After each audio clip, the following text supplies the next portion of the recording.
During Christmas dinner, my daughter and her husband started arguing. Her mother-in-law suddenly slapped her 3 times and spat at her. "You're nothing but trash. My son deserves someone better." Then she pointed straight at me. "Take both pieces of trash and get out of here."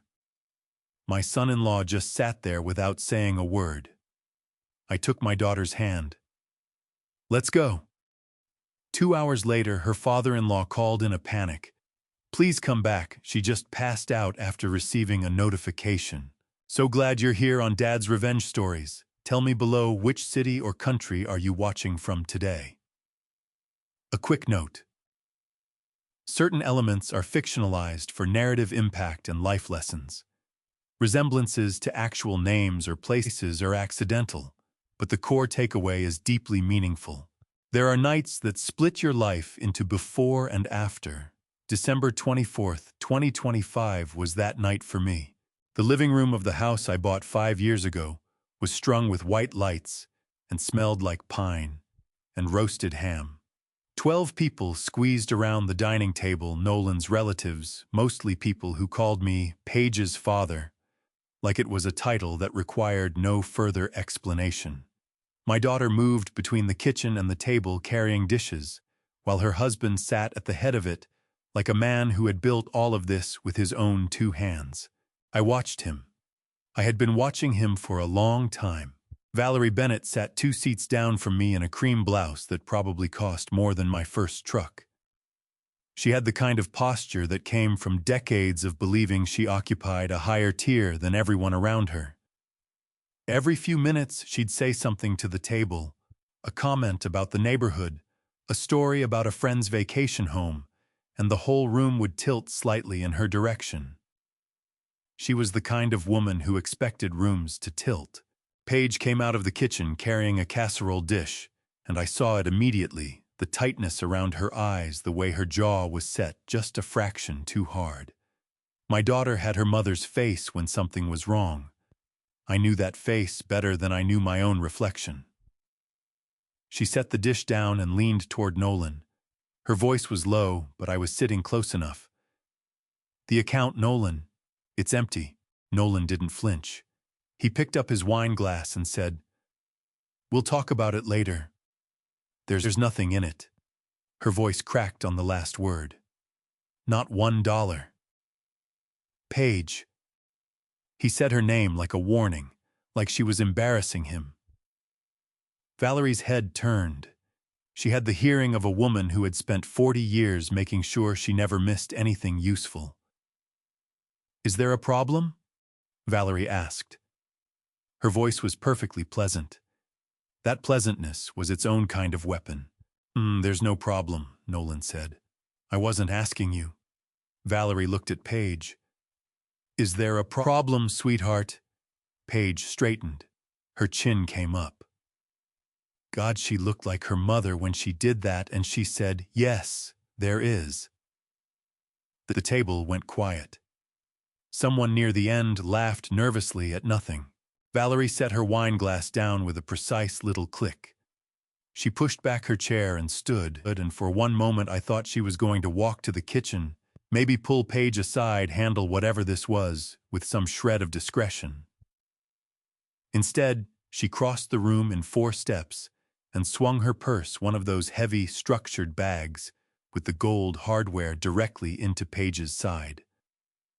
Paige gasped and stumbled back against the sideboard. I was on my feet before I understood I'd stood up. Valerie's hand came across Paige's face. 1.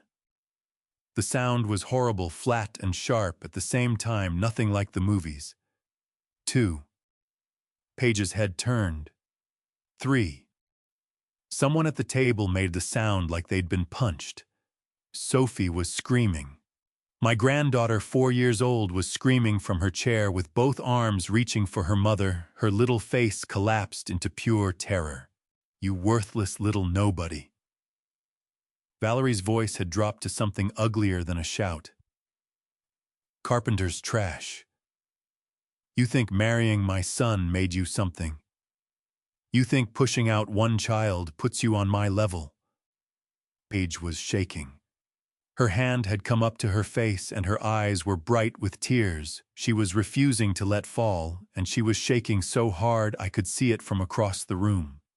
"Get out!" Valerie pointed toward the door. Her finger moved to Sophie. "Take that trash with you and get out of my son's house." My son's house. I walked around the table. Not fast. Not with my fists up. I put my hand on Paige's shoulder and felt her whole body shudder under my palm. "Get your coat," I said quietly. "Get Sophie's too." "Dad." Her voice broke on that one syllable. "It's all right." I looked at Nolan.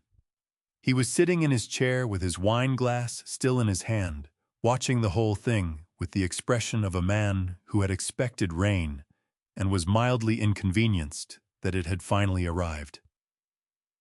Nolan. He met my eyes. He didn't stand up. I picked Sophie up off her chair. She buried her face against my neck and sobbed in great hiccuping waves, her small fists gripping my collar. I could feel her heart hammering against my chest. Valerie said something behind us. I didn't hear the words. Arthur Bennett Nolan's father, a quiet man I had spoken to maybe a dozen times in 4 years, caught my eye as I moved toward the door. He looked like a man watching a car accident he had seen coming for miles and hadn't known how to stop.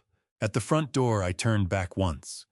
The dining room with its white lights and its pine smell, and its 12 people who hadn't moved. Valerie standing in the center of it like she'd won something. "Valerie," I said. My voice came out steadier than I felt.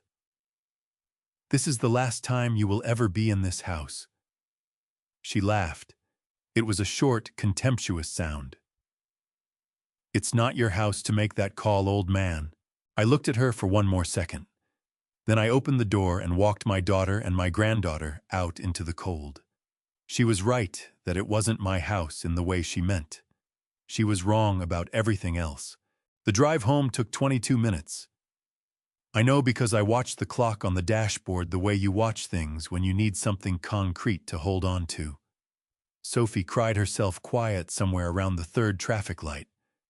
By the time I pulled into my driveway, she was a dead weight against Paige's shoulder, one small hand still gripping the sleeve of her mother's sweater, even in sleep. Paige hadn't said a word since we left. I turned off the engine and sat there for a moment, listening to the tick of the cooling hood and the faint sound of Christmas music drifting from a neighbor's window down the street. Someone on this block was still having the holiday they'd planned. I was glad somebody was. "Come inside," I said. "I'll make tea." Paige carried Sophie to the guest room and laid her down without waking her. I stood in the kitchen and filled the kettle and tried to remember the last time I had felt this particular kind of tired, the kind that lived in your chest instead of your legs. My wife's photograph sat on the shelf above the toaster the way it always had. Eleanor, 54 years old, standing in front of the ocean in Maine, with her hair blown sideways and her eyes creased up from laughing at something I'd said. I had talked to that photograph more times than I could count since she passed. Tonight I couldn't look at it. Paige came in and sat down at the kitchen table. Her right cheek was swollen along the cheekbone, a purpled, tender-looking thing that made my stomach twist so hard I had to grip the counter. "Does it hurt?" I asked. Stupid question, necessary one. "Yes." She pressed her fingertips gently against it and winced. "It hurts a lot, actually." I set a mug in front of her and sat down across the table. She said it was his house. Paige's voice was hollow. She said my son's house like she'd been saying it for years, like she believed it. She did believe it. Paige looked up at me. "How?" I wrapped both hands around my own mug and started from the beginning. 7 years ago, when Eleanor was still alive, we had sat at this same table and talked about what retirement looked like. The hardware supply business I'd built over 30 years had a buyer interested, a regional chain that wanted the inventory, the client list, the name. The number they offered was real money. Not lottery money, but real solid change the shape of things money. Eleanor said, "What do you want to do with it?" I said, "I want to make sure Paige never has to worry about a roof." So when Paige and Nolan told us they were expecting Sophie, I called my attorney and I bought a house. 3 bedrooms, good school district, solid bones. I paid cash. The deed went into my name alone because that was the cleanest way to do it. And I'd been in business long enough to know that clean paperwork was worth more than good intentions. I told Nolan exactly how it worked on the day they moved in. He shook my hand and said, "We appreciate this more than you know, Grant." Truly. He had a good handshake. Firm, practiced. He never told her, Paige said. It wasn't a question. She was pressing her fingers against her cheek again, pressing like she could push the pain somewhere it didn't reach. No. I set my mug down. But it was more than that, Paige. The story he told her wasn't just that the deed was in my name. The story he told her was that I bought that house to control you both. That I was the one holding it over you. That I was the problem. Paige stared at me. Her eyes filled and she blinked hard, and 2 tears ran straight down her face and dropped off her chin. He made me the villain. I said, so your mother-in-law would never think to ask the right questions. As long as she was angry at me, she wasn't looking at him. Dad! Her voice broke completely. She pressed both hands flat on the table and her shoulders curved inward, and she cried not quietly. Not the polite kind of crying you do in front of people you're trying to protect. She cried the way Sophie had cried in the car, with her whole body, like something had finally cracked open that had been holding too long under too much weight. I reached across the table and covered her hands with mine. I know, I said. I know. We sat like that for a long time, the tea going cold between us. The neighbors' Christmas music finally stopping somewhere down the block. When Paige lifted her head, her face was blotchy and raw, and she looked exactly like the 8-year-old girl who had skinned both knees falling off a bicycle and insisted she was fine until she absolutely wasn't. She called Sophie trash, Paige said. Her voice had gone very quiet and very steady in the way that voices go when someone has moved past crying into something harder. She pointed right at my daughter and called her trash. I know. Sophie heard it. I know that too. Paige straightened in her chair and wiped her face with the back of her hand. Outside, snow had started, thin, dry flakes drifting past the kitchen window and disappearing before they reached the ground. What happens now? She asked. I picked up my mug. The tea was cold, but I drank it anyway. Now, I said, you sleep. And tomorrow I start making some phone calls. Something shifted behind Paige's eyes. Not hope exactly, it was too early for hope. But something. What kind of phone calls? I looked at my daughter's swollen cheek, at her red-rimmed eyes, at the set of her jaw that was so much like her mother's. It made my heart ache in 2 directions at once. The kind, I said, that Nolan Bennett should have worried about a long time ago. To understand what Nolan Bennett did, you have to understand what Nolan Bennett was, or more precisely, what he needed everyone to believe he was. Dad. Paige's voice pulled me back from the window. She was still at the kitchen table, both hands wrapped around a mug that had long gone cold. You said you suspected something early. How early? The first year, I said. Maybe sooner. She shook her head slowly, and I could see the pain moving behind her eyes. Not the pain in her cheek, something deeper. Why didn't you say anything? Because suspicion without proof is just noise, I told her. And Nolan knew exactly how to make noise work in his favor. I refilled her mug and sat back down, and I told her what I'd seen. Nolan in those early days was the kind of man who knew precisely when to be charming. He called me sir every single time with just enough warmth that it never felt stiff. He remembered small things that I took my coffee black, that I'd once mentioned preferring the Giants over the Cowboys. He helped clear the table after dinner without being asked. Every time. He was performing? Paige said flatly. Masterfully, I said. The thing about a good performance is that you don't see the rehearsal. What I did see were the small corrections. The way Nolan would steer conversations whenever Valerie and I got too close to anything real. If she asked me about the house maintenance taxes, anything, Nolan would appear at her elbow within 60 seconds. Mom let me explain that. Always smooth, always with a reason. He never let you two talk alone, Paige said. Not once in 4 years. I leaned forward. I tested it. Twice I tried to pull Valerie aside at family dinners, once to ask about a leak in the guest bathroom, once just to say thank you for the birthday card she'd sent Sophie.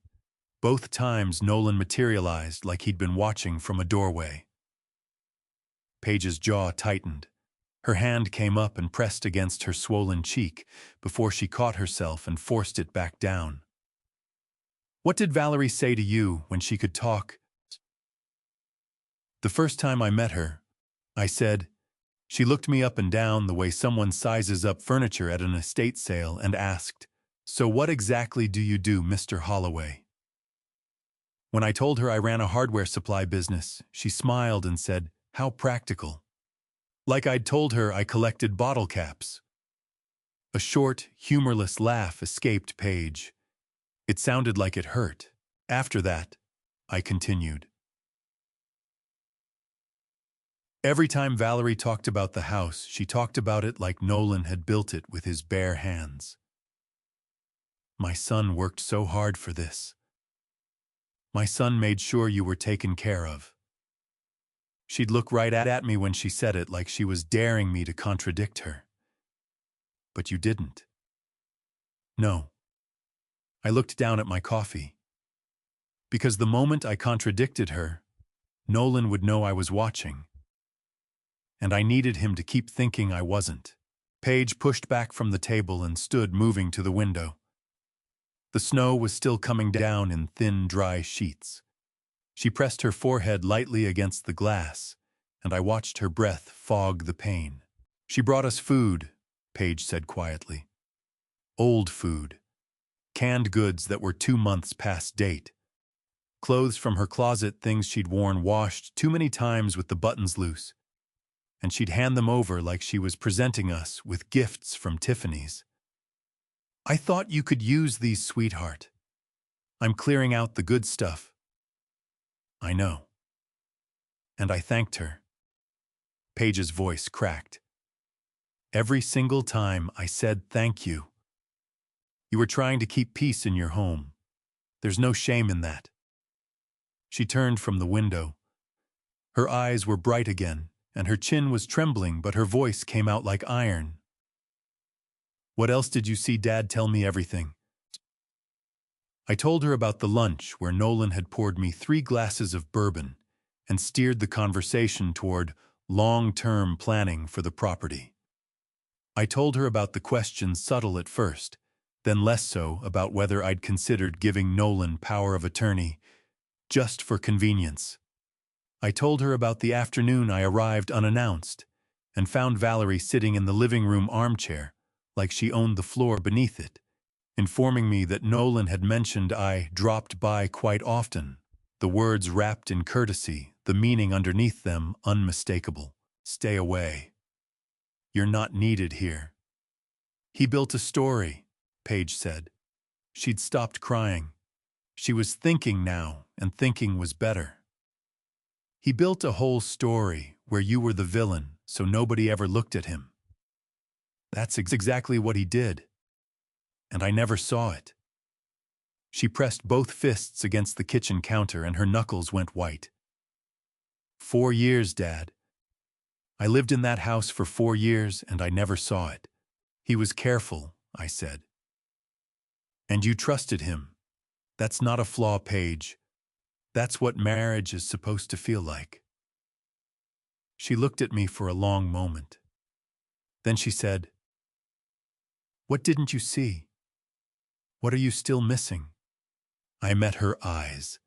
"That's what I need you to tell me." Christmas morning arrived without ceremony. No tree in my house. I'd stopped putting one up the second year after Eleanor died, when I realized I was decorating for an audience of one, and the whole thing made me unbearably sad. Just the gray light coming through the kitchen window, the smell of coffee, and Paige sitting across from me with shadows under her eyes that told me she hadn't slept more than an hour. Sophie was still out cold in the guest room. 4-year-olds have a gift for sleeping through catastrophe that the rest of us spend the remainder of our lives envying. "I need to show you something," Paige said. She reached into her purse, the same purse she'd been clutching when we left the house last night, and pulled out her phone. She set it face up on the table between us. The screen showed a bank account. The balance was 0. Not low, not nearly empty. 0. "That's our joint checking," she said.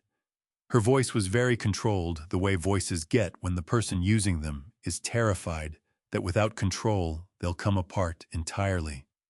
"Nolan handles the bills. I deposit my paycheck every 2 weeks. He said he moved money into savings when the balance got high." She pulled in a slow breath. "I never questioned it." "How long has it been empty?" "I don't know. I don't know how long." Her voice broke on the last word, and she pressed her fingers hard against her lips, like she could physically hold herself together. "I feel so stupid."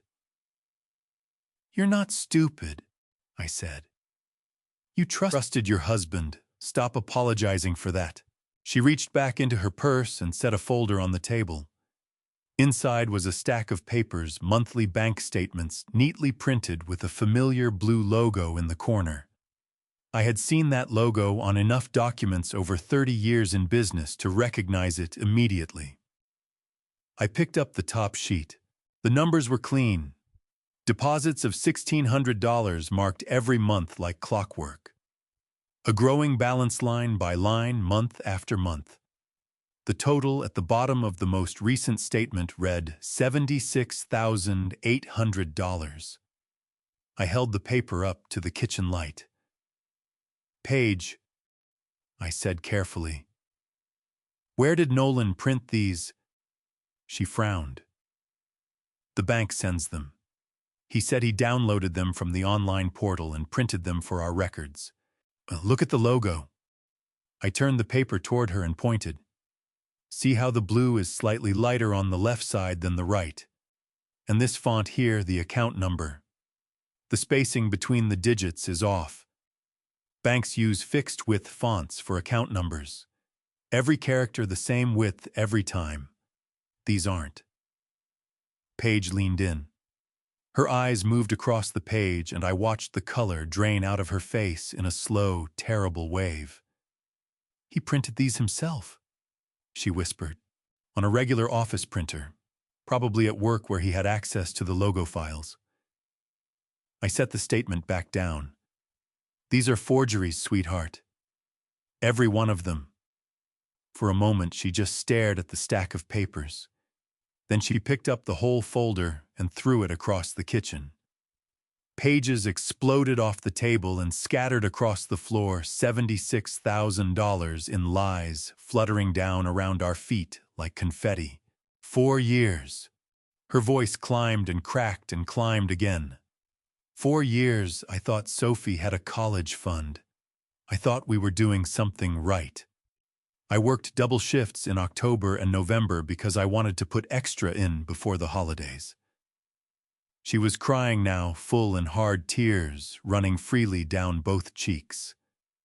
I gave up a girls' trip with my friends because I said we were saving.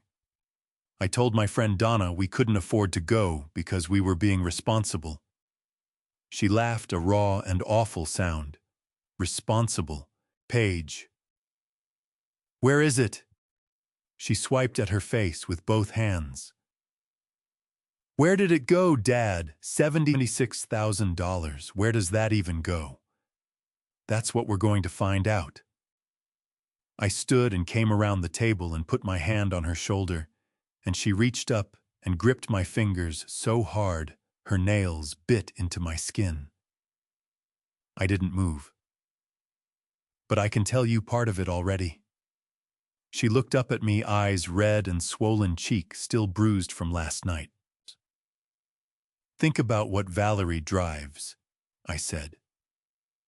That convertible she bought 18 months ago.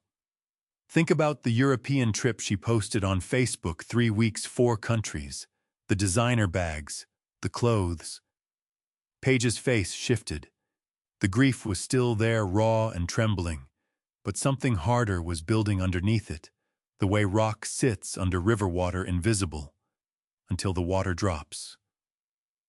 He gave it to her, Paige said. Not a question. A verdict. I believe so. I don't have the transfer records yet, but I know one person who might.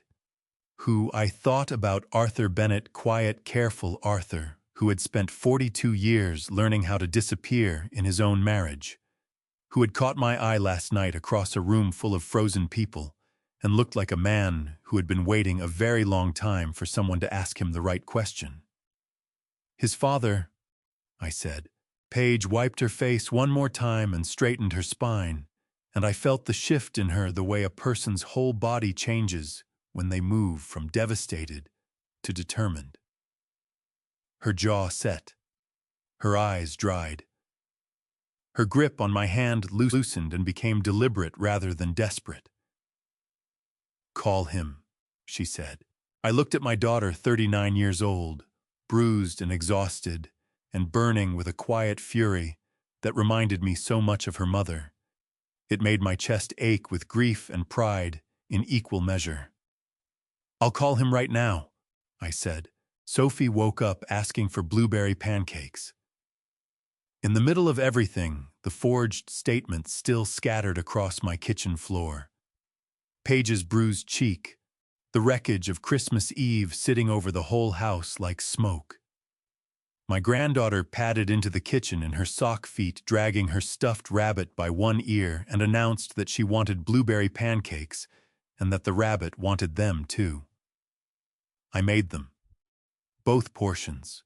You're spoiling her, Paige said from the doorway, her arms crossed over her chest, watching me flip the second batch.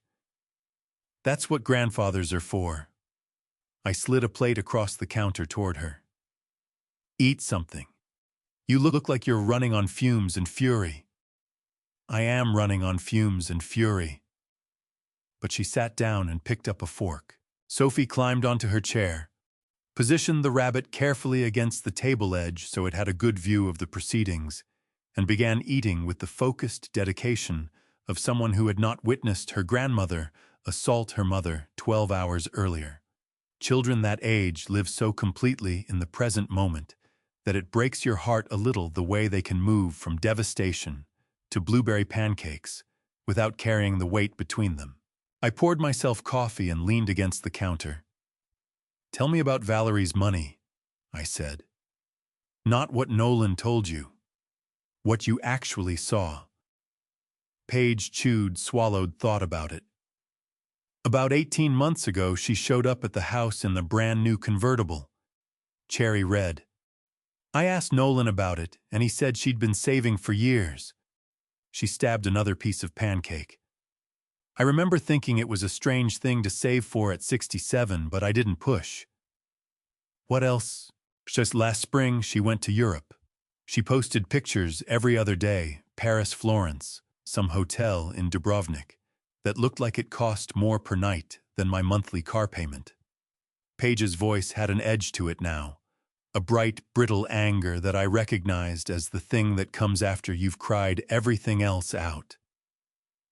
She tagged Nolan in half of them with captions like, "So grateful for my wonderful son." I liked the posts. I actually liked the posts, Dad. "Mommy, can I have more syrup?" Sophie held up her plate. "Sure, baby." Paige leaned over and poured her voice, going completely smooth for Sophie, the way mothers do, switching registers between heartbreak and normal like flipping a light switch. Then she turned back to me. "The bags started maybe 2 years ago. One every few months. Last Thanksgiving she walked in with something from Louis Vuitton, I know, because her friend Carol spent 10 minutes asking about it, and Valerie gave her the whole production. Oh, Nolan insisted. She did a pitch-perfect imitation of Valerie's particular brand of performative modesty, and despite everything, I almost smiled. Did she ever talk about her own income, savings, pension, anything? Never. Paige set her fork down. She was vague about everything financial. If I asked which I learned pretty quickly not to do, she'd say Arthur had always provided, and she didn't concern herself with numbers.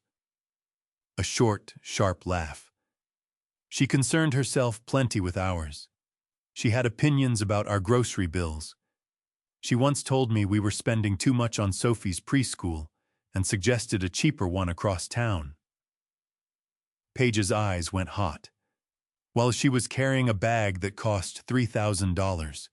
"Mommy," Sophie said, looking up with syrup on her chin, "is Grandma Bennett coming today?" Paige and I looked at each other across the kitchen. Paige's expression flickered pain, then something protective and fierce moving underneath it. "Not today, baby," Paige said carefully. "It's just us today." Sophie considered this with the gravity of a 4-year-old weighing significant information. "Okay," she said, and returned to her pancakes. Paige looked back at me. Her voice dropped. "Nolan has a group of friends he goes out with. Derek, Marcus, a couple of others. He calls it networking." She put air quotes around the word with 2 fingers. "He goes out 2, sometimes 3 times a week. Always somewhere nice. I've seen the restaurant tags on Marcus's Instagram. Steak places, cocktail bars. Nolan always says the other guys pay, that it rotates." Her chin was trembling now, just barely, and she pressed her lips together hard to stop it. "He talked about those guys like they were his equals, like he was doing just as well as they were. He needed that so badly, Dad. He needed people to believe he was a certain kind of man. And your money bought him that," I said. "Our daughter's money." The trembling won. Her eyes filled fast and 2 tears tracked straight down to her jaw before she caught herself blinking hard and fast. Sophie's college fund bought Nolan's friends respect and his mother's Louis Vuitton bag. I put my hand flat on the table between us. "Listen to me," I said. "The money is one thing. We're going to deal with the money. But I need you to tell me, did Nolan ever bring friends to the house? Anyone who might have seen documents, heard conversations." Paige wiped her face quickly and thought. "Derek came over once, maybe 8 months ago. They were in Nolan's office for 2 hours. I brought them coffee and Nolan barely introduced me. Just, 'This is Paige.' She said it the way you'd say, 'This is the lamp.' I remember thinking it was rude. I thought maybe they were embarrassed about something." "They probably were," I said. "Just not what you were thinking." Paige looked at me steadily. "You already know where the money went, don't you?" I have a strong theory," I said. "But a theory isn't enough. I need transfer records. Bank statements, real ones." I picked up my coffee. "And I know one person who's been watching Valerie's finances for 42 years without saying a word about any of it." Paige straightened in her chair. Something sharpened in her eyes, the last traces of this morning's tears, burning off like morning fog. Arthur. Arthur! She reached across the table and covered my hand with hers. Not the desperate grip from last night, but something deliberate and steady. Dad, she said, whatever you need me to do, I'll do it.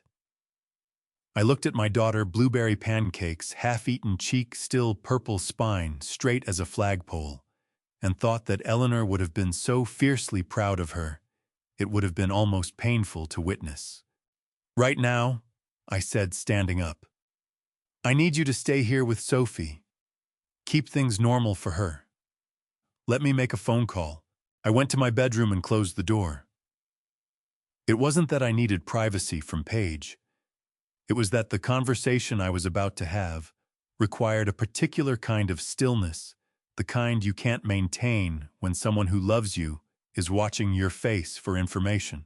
I sat on the edge of the bed where Eleanor used to sit, to put on her shoes every morning, the mattress dipping in the familiar way.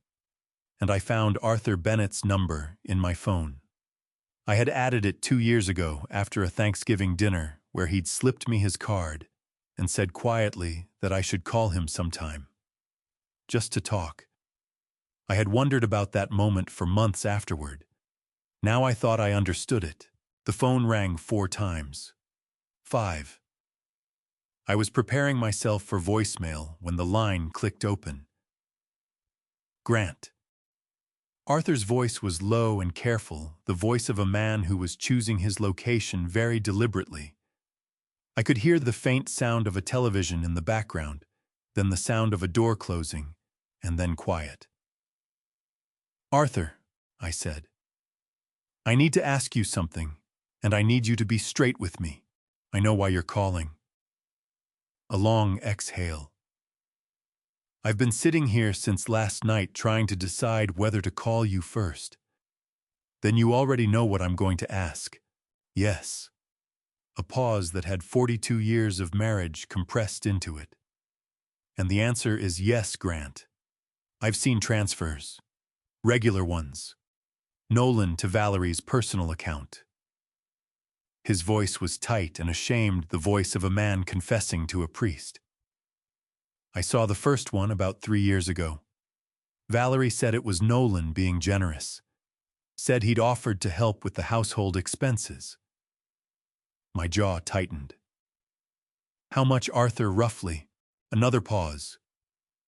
The transfers I saw, and I only saw the ones that came through the joint account, there may have been others, were between $3,000 and $5,000 at a time. Maybe every 6-8 weeks. He stopped. Grant, I didn't ask where it was coming from. I want you to know I understand how that sounds. How much total do you think over 3 years? I don't know the exact figure. His voice cracked slightly on the last word. But it wasn't small. It was never small. I stood up from the bed and moved to the window. My backyard was white with last night's snow, smooth and unbroken. No footprints, no disturbance. Everything looked clean from up here. Arthur, I said, did you know about the house, what Nolan told Valerie about who owned it? The silence that followed lasted long enough that I felt my pulse in my ears. I suspected the story wasn't right, he said finally. Valerie talked about it like it was Nolan's, like you were some kind of obstacle she was tolerating. But the one time I asked Nolan directly, he told me you'd insisted on keeping the deed for tax reasons and that you had an arrangement. A tired, broken sound that wasn't quite a laugh. I wanted to believe that. I needed something to believe, because the alternative meant you'd been watching your wife spend money that didn't belong to her. Yes. The word came out like he'd been holding it underwater for 3 years. That's exactly what it meant.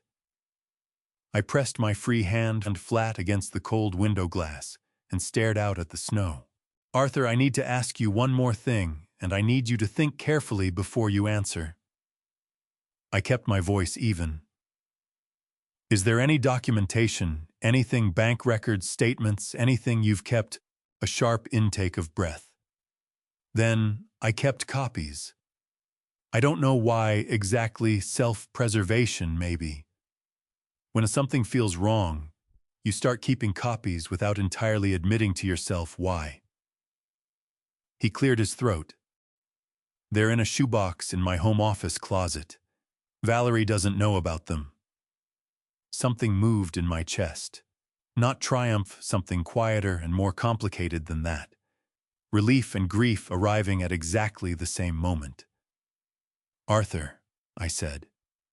I know this isn't easy. No.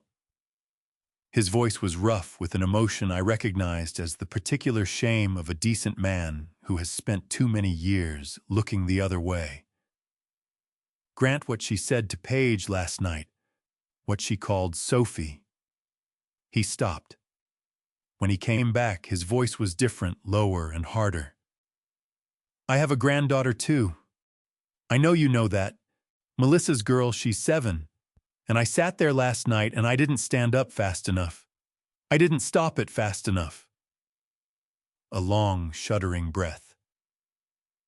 I'm 68 years old, and I told myself my whole life that I was keeping the peace. Last night I finally understood what I was actually keeping. I leaned my forehead against the cold glass and closed my eyes for just a second. What were you keeping? I asked quietly. The wrong side. His voice came out steady now, with the particular steadiness of a man who has made a decision he should have made a decade earlier. I was keeping myself comfortable while everyone around me paid for it. Another pause. Tell me what you need, Grant. Whatever it is. I'm done keeping the wrong side of things. I lifted my head from the glass.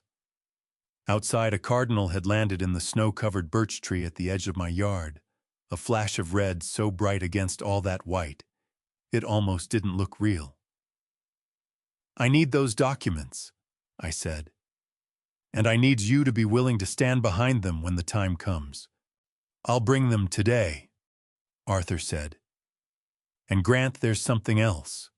Something that happened last night after you left. Something I need to tell you about in person. His voice dropped to almost nothing. I don't want to say it over the phone. Every hair on the back of my neck stood up. Come at 2 o'clock, I said. I'll have coffee ready. I'll be there. A beat. Then quietly, I'm sorry, Grant, for all of it. For longer than last night, I ended the call and stood at the window for a moment longer, watching the cardinal burn red against the snow. Arthur was coming at 2, and whatever he needed to say in person, whatever had happened after we walked out that door last night, I had a feeling it was going to change everything we thought we already knew. Paige fell asleep on the couch sometime around 1 in the afternoon. She didn't mean to. I could tell by the way she'd been fighting it, blinking hard every few minutes, straightening her spine like she could force herself upright through sheer stubbornness. But the body has its own schedule, and hers had been running on adrenaline and grief since the night before. One moment she was sitting there with a cup of tea going cold in her hand, and the next her head was tilted back against the cushion and her breathing had gone slow and even. I took the mug out of her fingers before it tipped. Sophie had been watching me from the carpet where she'd arranged her stuffed rabbit, a plastic horse, and 3 wooden blocks into what she'd explained was a hospital for tired animals. She looked at her mother, then at me. Is Mommy sick? She whispered. Mommy's just tired, sweetheart, I said, keeping my voice low. She needs to rest. Sophie nodded with the grave seriousness of a child accepting a complicated medical diagnosis. Then she patted the carpet beside her. You can play with me, Grandpa. The rabbit has a hurt leg. I lowered myself to the floor with the particular care of a 68-year-old man who knows his knees have opinions about carpet sitting. Sophie immediately placed the rabbit in my hands and informed me I was the doctor. We played for a while. Me performing elaborate surgery on the rabbit's leg with a wooden block as my instrument Sophie, providing the rabbit's voice in a high, worried squeak. It was the most peaceful 20 minutes I'd had in the past 18 hours, and I was grateful for every second of it. Then Sophie set the horse down, very carefully smoothed its plastic mane with 2 fingers, and said, without looking up, "Grandpa, is Daddy mad at me?" My hands went still. "Why would Daddy be mad at you, baby?" I kept my voice completely level, the way you learn to when you understand that the next thing a child says depends entirely on whether they feel safe saying it. Sophie picked at a loose thread on the carpet. "Because I didn't tell Mommy." My heart did something complicated in my chest. "Didn't tell Mommy what?" She looked up at me then, and her eyes were so earnest and so troubled that I had to work very hard to keep my expression calm. "Daddy said if I told Mommy the things I hear, Mommy would get sad and go away and not come back." Her lower lip pushed forward. "He said mommies do that when little kids make too much trouble." The breath left my body slowly. I set the rabbit down on the carpet between us. "It's fine." I said, "Your daddy was wrong to say that. Mommies don't leave because their children tell the truth. That is not how it works. Not even a little bit." She searched my face. "Promise. I promise you on everything I have." She seemed to accept this, but the worry didn't entirely leave her eyes. She picked up the horse again and turned it over in her hands. "Grandpa, I heard Daddy talking to Grandma Bennett." "When was that, sweetheart?" "In the big bedroom. I was in the hallway." She demonstrated by pointing as though the hallway of my house corresponded somehow to the one in her memory. The door wasn't all the way closed. "What did they say?" Sophie scrunched her nose, concentrating with the effort of a child, trying to translate adult language into something she could hold. "Daddy said once you get the house, we don't need Mommy's job money anymore." She looked up at me. "What does that mean, get the house? Isn't it our house?" The blood in my veins went very cold, very slowly. "What else did they say, baby?" I kept my voice gentle, unhurried, the voice of a man who is not in any hurry at all, even though his entire chest is on fire. Sophie's face scrunched tighter.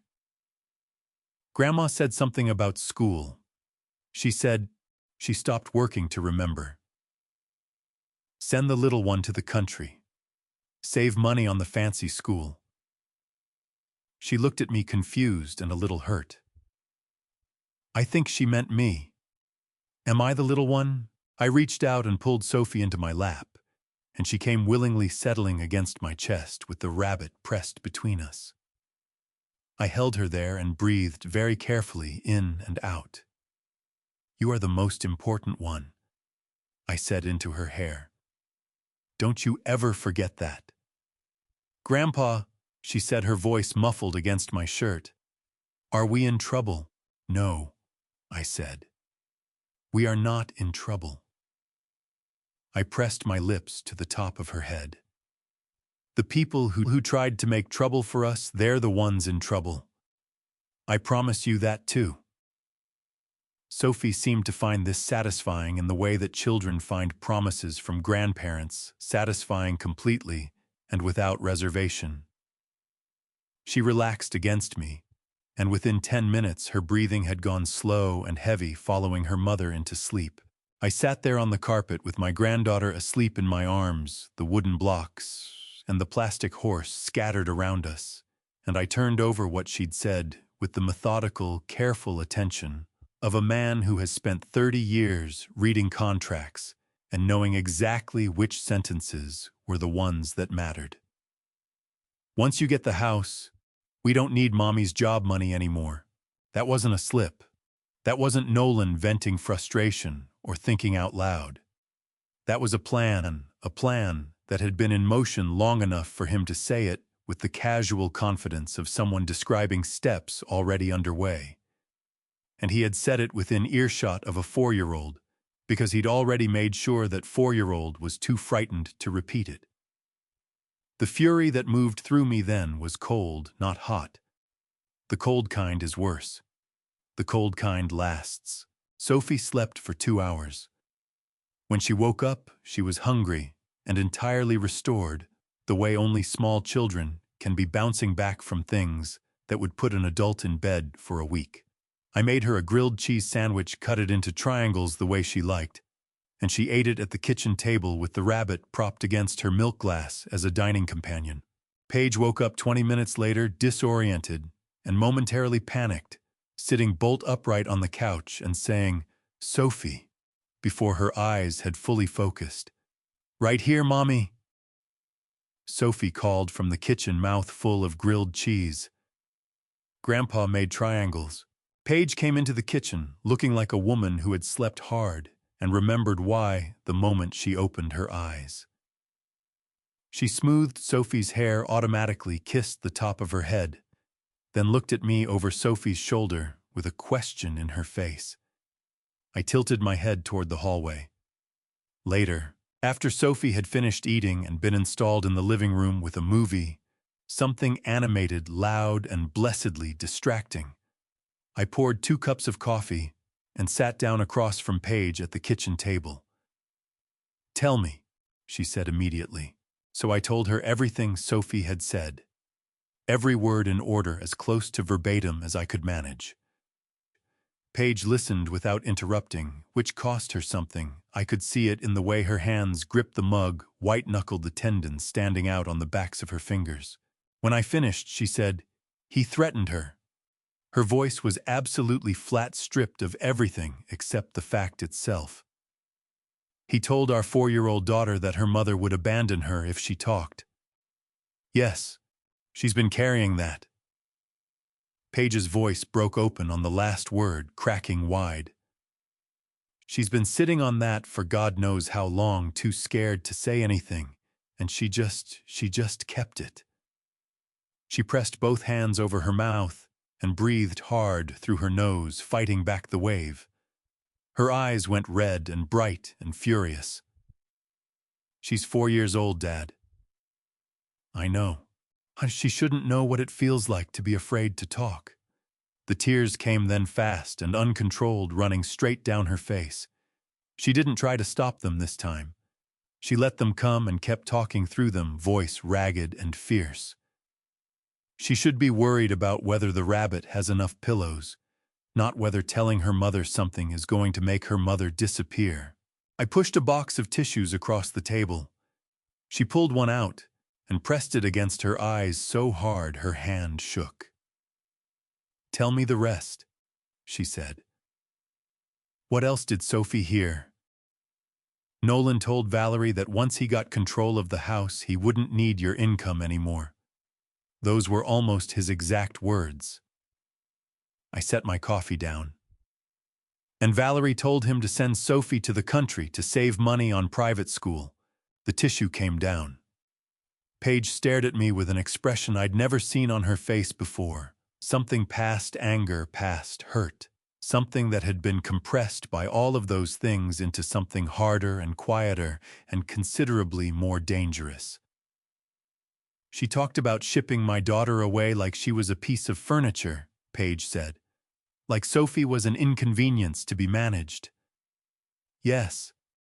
While she was spending Sophie's college fund on European vacations. That's what I believe."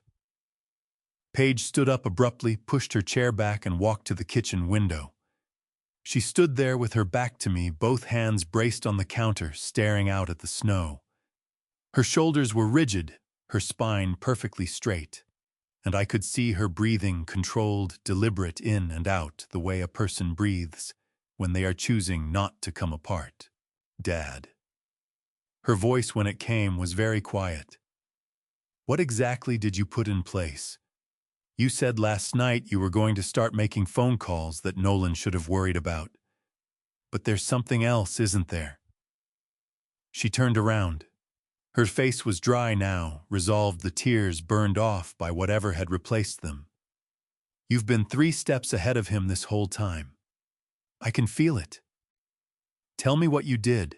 I looked at my daughter, 39 years old, standing in my kitchen on Christmas afternoon, with a bruise on her cheekbone and a fury in her eyes that reminded me so completely of her mother that my throat tightened with something I couldn't name.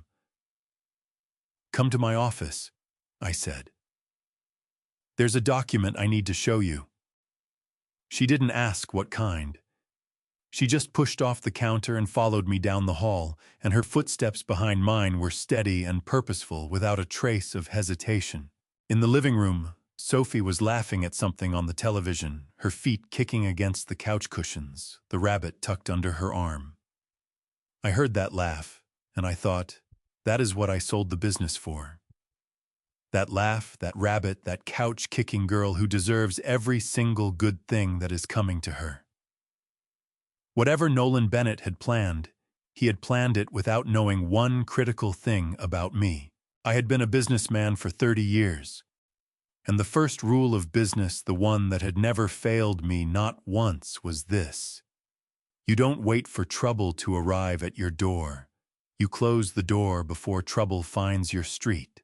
My wife used to say I was the kind of man who fixed things before they broke. She didn't always mean it as a compliment. Eleanor had a precise understanding of the difference between preparation and control, and she was not shy about telling me when I had crossed from one into the other. But she also knew, because she had watched me run a business for 30 years, that the men who waited for problems to arrive at their door were rarely the ones still standing when the dust settled. I thought about her as I unlocked the bottom drawer of my filing cabinet. It was late evening on Christmas Day. The house quiet, except for the low sound of the television Paige had left running in the other room, and Sophie asleep on the guest bed with her rabbit tucked under her chin. I had been waiting for this moment since September 14th. The trigger had been a Sunday dinner in early September. Nolan had pulled me aside afterward and asked casually whether I had ever considered giving him power of attorney over the property. Just for convenience, he said. Just in case. I had smiled and said I would think about it.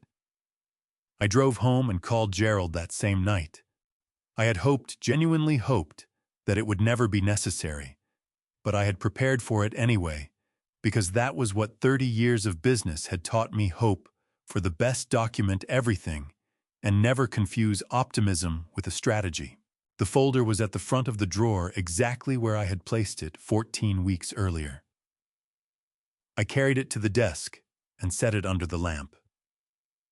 Paige, I called. Come in here. She appeared in the doorway in 30 seconds, still in the sweater she'd worn all day. Her arms crossed over her chest, the way she held herself when she was bracing for something.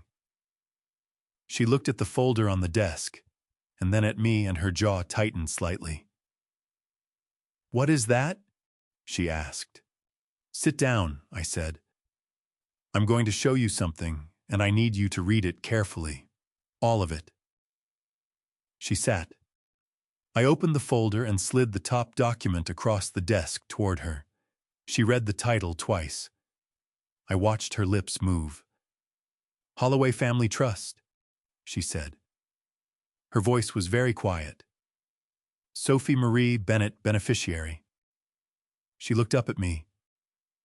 Dad, when did you do this? September 14th, I said. 14 weeks ago.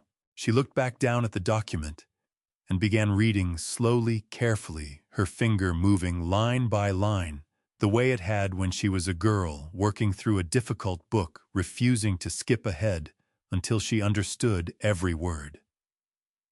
I let her read without interruption. This was not a document to be summarized or explained in shorthand. Every clause mattered. She needed to see it for herself. After 4 minutes, she set the page down and pressed both hands flat on the desk. Her fingers were trembling just slightly, just enough that I noticed. Walk me through it, she said. Out loud, please. Shatichama, an irrevocable trust, is a legal structure, in which the person who creates it transfers ownership of an asset to the trust itself, I said. Once that transfer is complete and recorded with the county clerk, the original owner no longer holds title to the asset as an individual. The trust holds it. The creator cannot reverse the transfer, cannot modify the terms, cannot sell or mortgage or assign what is inside it, not without a court order, and courts in this state do not grant those orders lightly or quickly. I kept my voice steady, and even the way I used to speak in contract negotiations, when I needed the other side to hear every word without the distraction of emotion. Sophie is named as the sole beneficiary. The house on Crestwood Drive will remain in trust until she turns 18 years old, at which point it transfers to her outright and completely. No one can touch it before then. Not Nolan. Not me. Not you. Not a creditor. Not a court filing. Not a power of attorney. Paige's breath left her body in a long, slow exhale that seemed to come from somewhere very deep. "The paper Nolan had me sign," she said. "The management agreement." "Unenforceable," I said. "You cannot relinquish rights to a property in which you hold no legal interest. You cannot grant management authority over an asset that belongs to a trust. The document is legally void, not technically flawed, not contestable, simply void. It was void the moment you signed it, because the house had been in trust for 3 weeks by then." Paige stared at me. Her eyes had gone very bright, and 2 tears broke loose and ran straight down her face before she seemed to realize they were there. She pressed the back of her wrist against her cheek, quickly, impatiently, like they were an interruption she didn't have time for. "He has nothing," she said. "He has nothing," I confirmed. "Every document he prepared, every signature he collected, every move he planned, it all runs into a wall that has been in place since September." She leaned forward and gripped the edge of the desk. "Why didn't you tell me? When you set it up? Why didn't you say something then?" Because I wasn't certain yet," I said. "I had suspicions. I had 4 years of observations written in a notebook. But I didn't have proof. And if I had told you in September what I suspected Nolan was doing, you would have confronted him. He would have known I was watching. Whatever he was planning would have changed shape." I looked at my daughter steadily. I needed him to keep moving toward a target that didn't exist anymore. People who believe they are winning don't change strategies. Paige absorbed that. She sat back in the chair and looked at the trust document for a long moment, then at me. Then at the photograph of Eleanor on the corner of my desk. The small one I kept there, the one from the summer before she got sick, standing in the backyard with Sophie's first birthday cake. "She would have done exactly the same thing," Paige said softly. "She would have done it 6 months earlier," I said. That broke something loose in Paige's chest. She laughed, a real laugh, cracked and wet and entirely genuine, and covered her mouth with both hands, and her shoulders shook with it, and then she was crying and laughing at the same time, in the particular way that only happens when relief and grief arrive together and cannot be separated. I came around the desk and put my hand on her shoulder and let her write it out. When she finally lifted her head, her face was blotchy, and her eyes were swollen, and she looked more like herself than she had since Christmas Eve. "What do we do now?" she asked. "Now," I said, "we find out exactly how much he took and from whom. And then we decide what we do about it." I went back to my chair. "Arthur is coming at 2 o'clock tomorrow. He said there's something he needs to tell me in person. Something that happened after we left Christmas Eve." Paige straightened. "What kind of something?" "He wouldn't say on the phone." I closed the phone and set it back where I could reach it easily. "But a man who calls at 8 in the morning on Christmas Day and asks to meet in person the next afternoon is not a man carrying small news. Paige looked at me for a moment. Then she nodded once slowly with the focused determination of someone who has stopped grieving and started preparing. "Then we'll be ready," she said.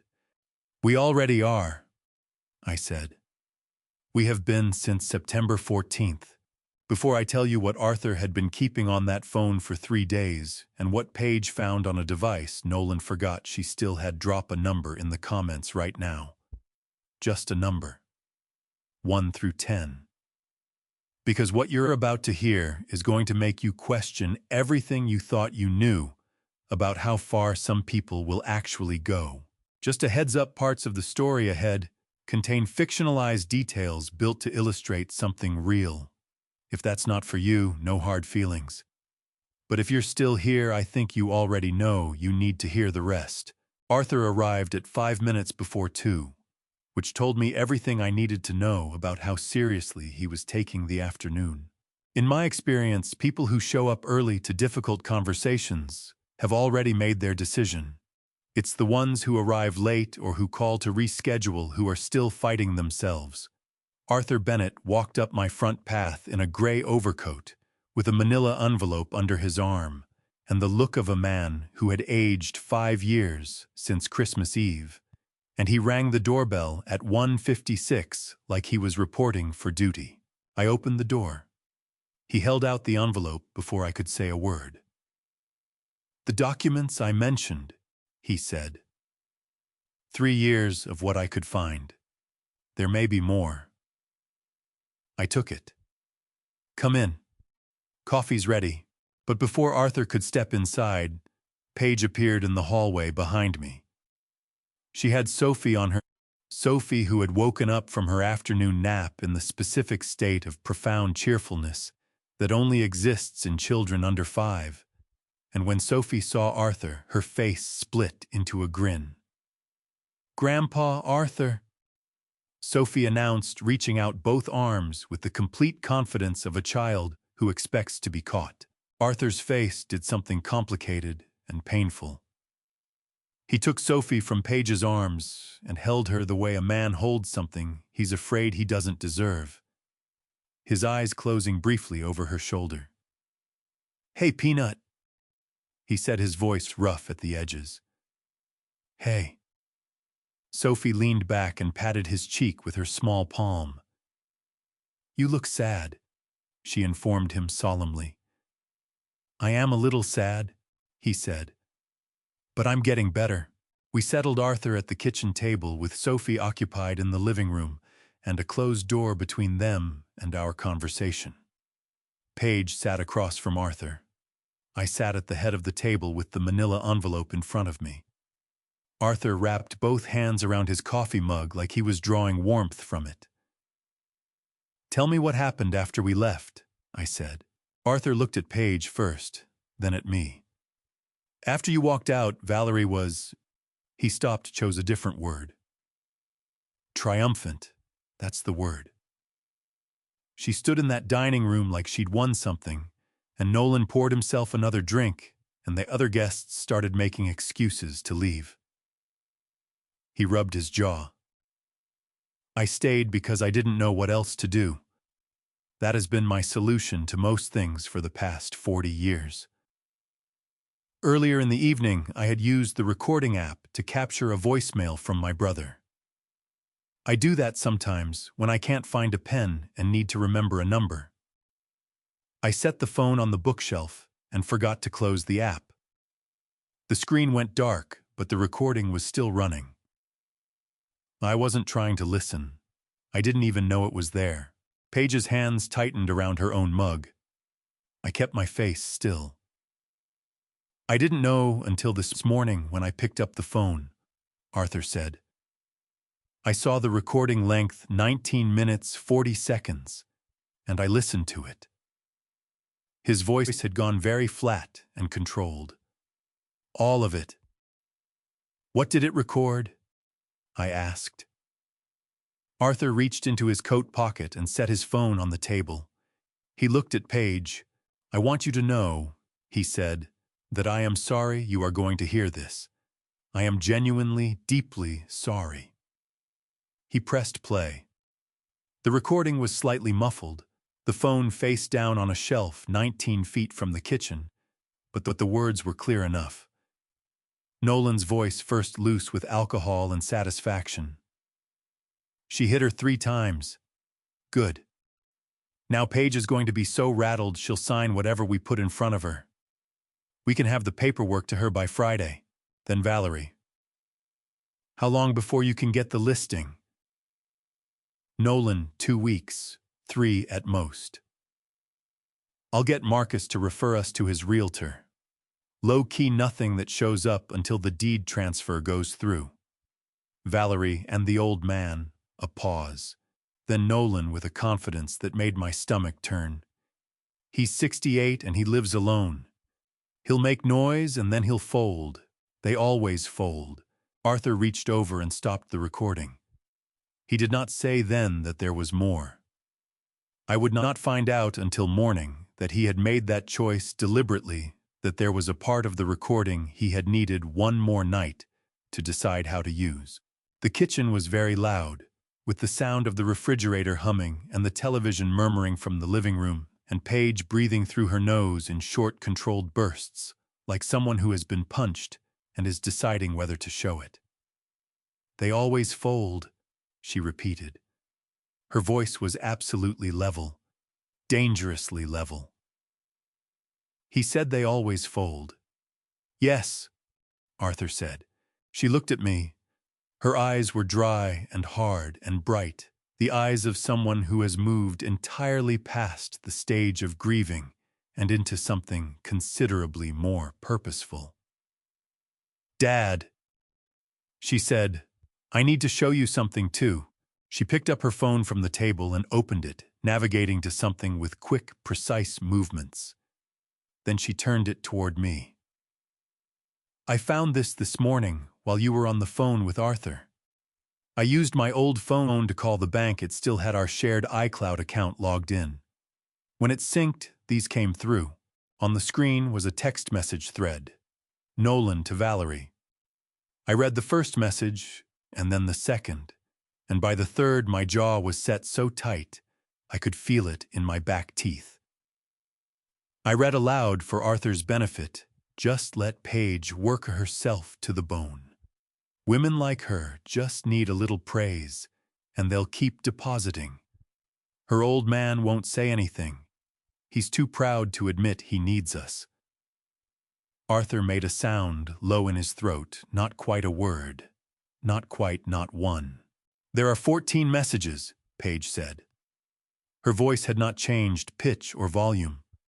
That steadiness was more frightening than shouting would have been. "14 messages, Dad. The oldest one is from 2 years ago." I set her phone down on the table beside Arthur's. 2 phones. 19 minutes of audio. 14 text messages. A manila envelope full of bank records. A trust document in my filing cabinet with a date of September 14th stamped on the cover page. I looked at Arthur. "Are you willing to stand behind this recording?" "Yes." No hesitation. In front of Nolan? "Yes." In front of Valerie? Arthur's chin came up. "Especially in front of Valerie." I nodded slowly. The shape of what came next was becoming very clear in my mind, clean and specific, the way plans get when all the pieces are finally in place. There was only one question left, and it wasn't a tactical one. "Paige," I said, "how do you want to do this?" She looked at me across the table, and her expression was the most certain I had seen it since Christmas Eve. Certain and cold, and absolutely, completely resolved. "I want everyone in the same room," she said. "I want them to hear all of it. Every single word." After Arthur left, Paige pulled the documents toward her and arranged them in a row across the kitchen table: bank records, text, screenshots, the management agreement, Melissa's transfer files. She studied them the way a person studies a map when they finally understand the territory it describes.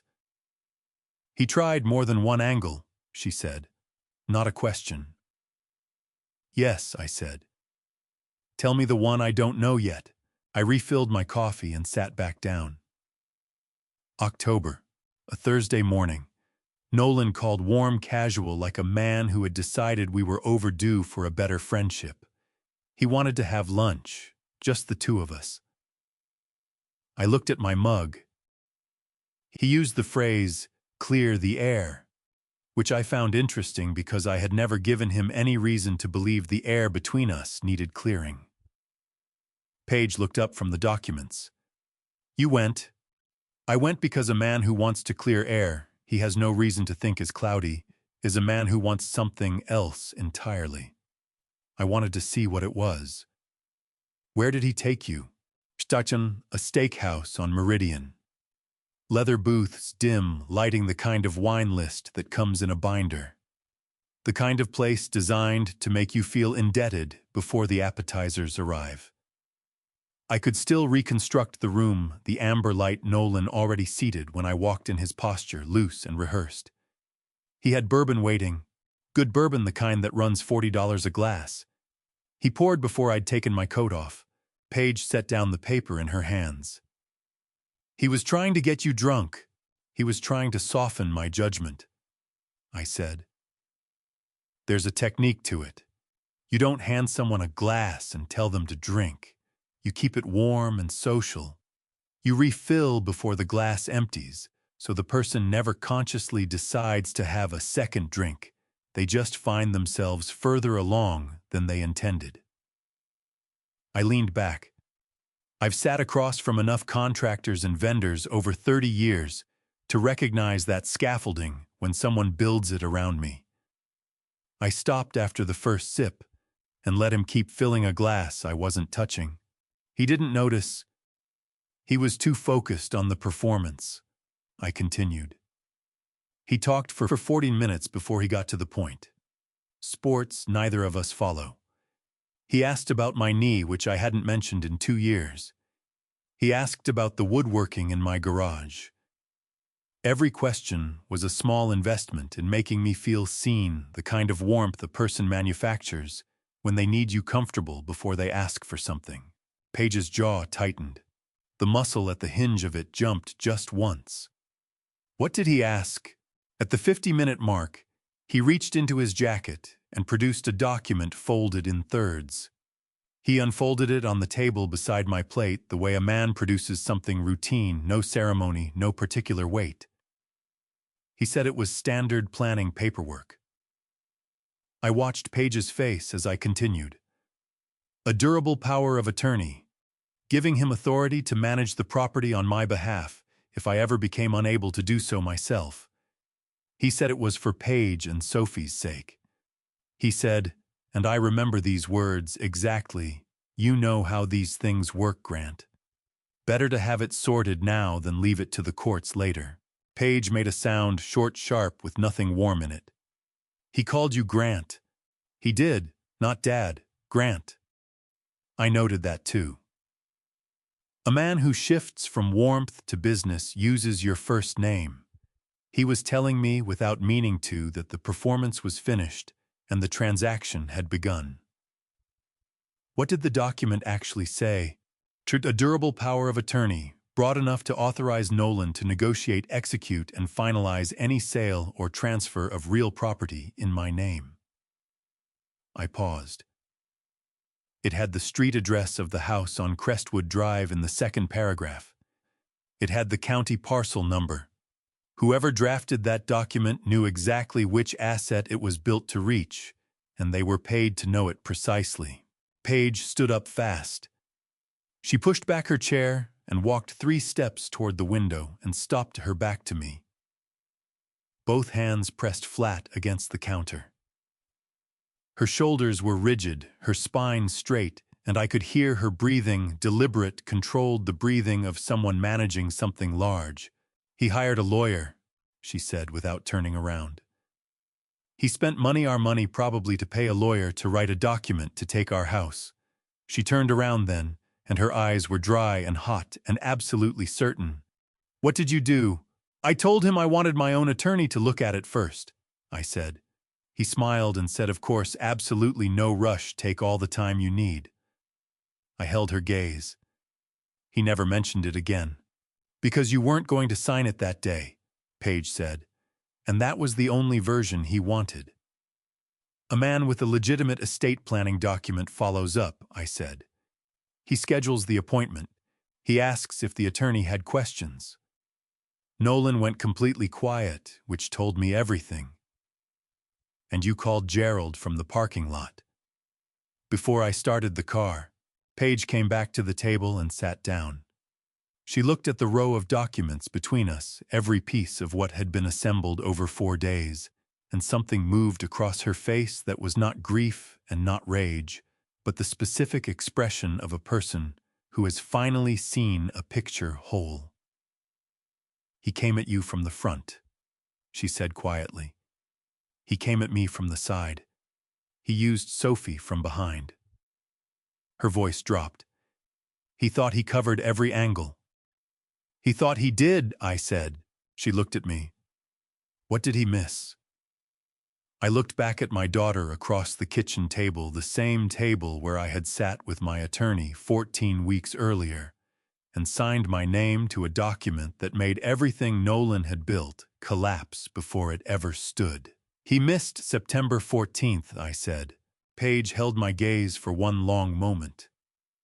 Then she reached across the table and covered my hand with hers, steady, deliberate, the grip of a woman who has found solid ground and intends to stay on it.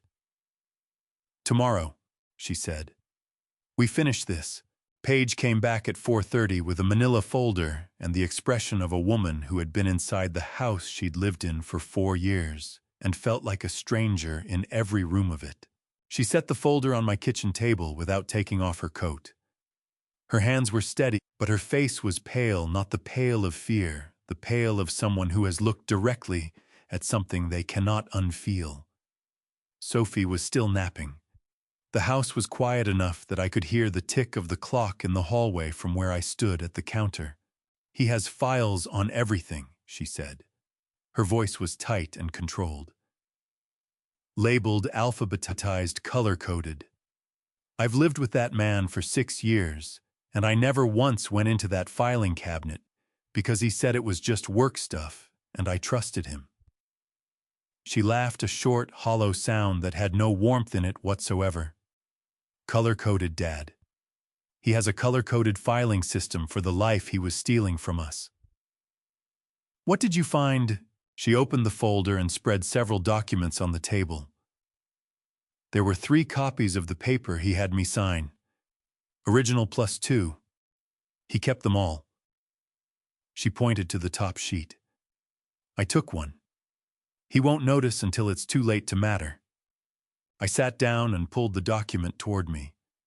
It was 4 pages long, single-spaced, with a header that read, "Property Maintenance and Management Agreement," in plain, unremarkable type. The kind of header designed to be ignored. I turned to page 3 where the critical language lived in documents like this, buried deep enough that a person signing in good faith would have stopped reading. I found it in the 3rd paragraph of section 7. "Now read that out loud," Paige said, standing over my shoulder. "I read it 4 times in the car, and I need to hear it said." I read, "The undersigned party hereby voluntarily relinquishes any and all claims to occupancy rights, usage rights, and beneficial interest in the above described property, and further acknowledges that the managing party—" I stopped, drew a breath, continued. "Shall have sole discretion to negotiate, execute, and finalize any sale, transfer, or encumbrance of said property without further consent of the undersigned." The kitchen clock ticked. "He had me sign away the right to live in our own house," Paige said. Her voice was shaking now, not with tears, with the specific vibration of a rage that has nowhere immediate to go. "He told me it was a maintenance agreement. He said the HOA required updated signatures every few years. I asked him why it was so long, and he said, her voice broke and rebuilt itself in the same breath. He said all HOA documents are long. Paige, it's fine, just sign by the tabs, I already marked them. And I signed by the tabs. She pressed both fists against the counter behind her. I signed by the tabs like an idiot. Letting you signed because you trusted your husband, I said, setting the document down. Stop punishing yourself for that. It is the last thing I want to watch you do. I picked up my phone. I'm calling my attorney right now. He needs to see the exact language. I called. My attorney picked up on the second ring, a man named Gerald Hooper, who had been handling my business affairs for 19 years, and who had the reassuring quality of never sounding alarmed, which was useful in moments when everyone else was. Gerald, I said, I'm going to read you something, and I need your immediate assessment. Go ahead, Grant. I read him the paragraph from Section 7. Then I read him the managing party designation, Nolan Bennett listed by full name. Then I read him the execution date, October 9th. Paige signed it in October. 3 weeks before Nolan had tried to get my signature at the steakhouse.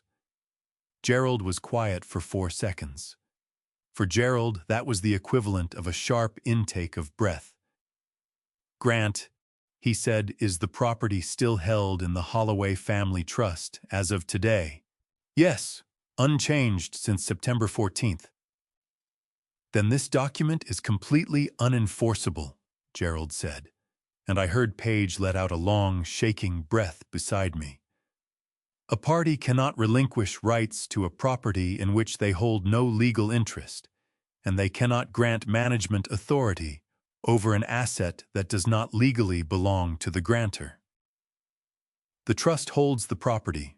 Nolan Bennett has no standing to be named managing party because he has no ownership stake to manage. This document is from a legal standpoint worth exactly what it's printed on. And if the trust did not exist, I asked. Hypothetically, a brief pause. Then you would have a significantly more complicated situation. The document is aggressively drafted. Someone who knew what they were doing wrote this, and they wrote it to withstand a basic legal challenge. In the absence of the trust contesting, it would have been an expensive and uncertain process. Another pause. Someone paid for this grant. This is not a form Nolan found online. I looked at Paige. Her eyes were wide and her mouth was slightly open, and she was looking at me the way people look at someone who has just told them the ground they're standing on was a trap door the whole time, shaken but standing. Thank you, Gerald, I said. I'll need you available later this week. Name the day, he said. I'll clear the schedule. I ended the call and set the phone down. Paige pulled out the chair across from me and sat in it heavily, like her legs had decided they were done cooperating. She pressed both palms flat on the table and stared at the document between us. Someone paid for this, she repeated, taking Gerald's words. He had a lawyer draft this, Dad, an actual lawyer. He planned this far enough in advance to hire someone to write it. Which means this wasn't impulse, I said. This wasn't a man reacting to a bad situation. This was a man executing a strategy he built over a period of months, possibly longer. Paige looked up at me. Her face had gone through so many things in the past 3 days. Grief, rage, humiliation, relief, fury, that it had arrived somewhere on the other side of all of them, somewhere harder and clearer and quieter than any of those. How many people knew? She asked. Besides Nolan and Valerie, how many people were in on this? I don't know yet, I said honestly. But I know someone who might.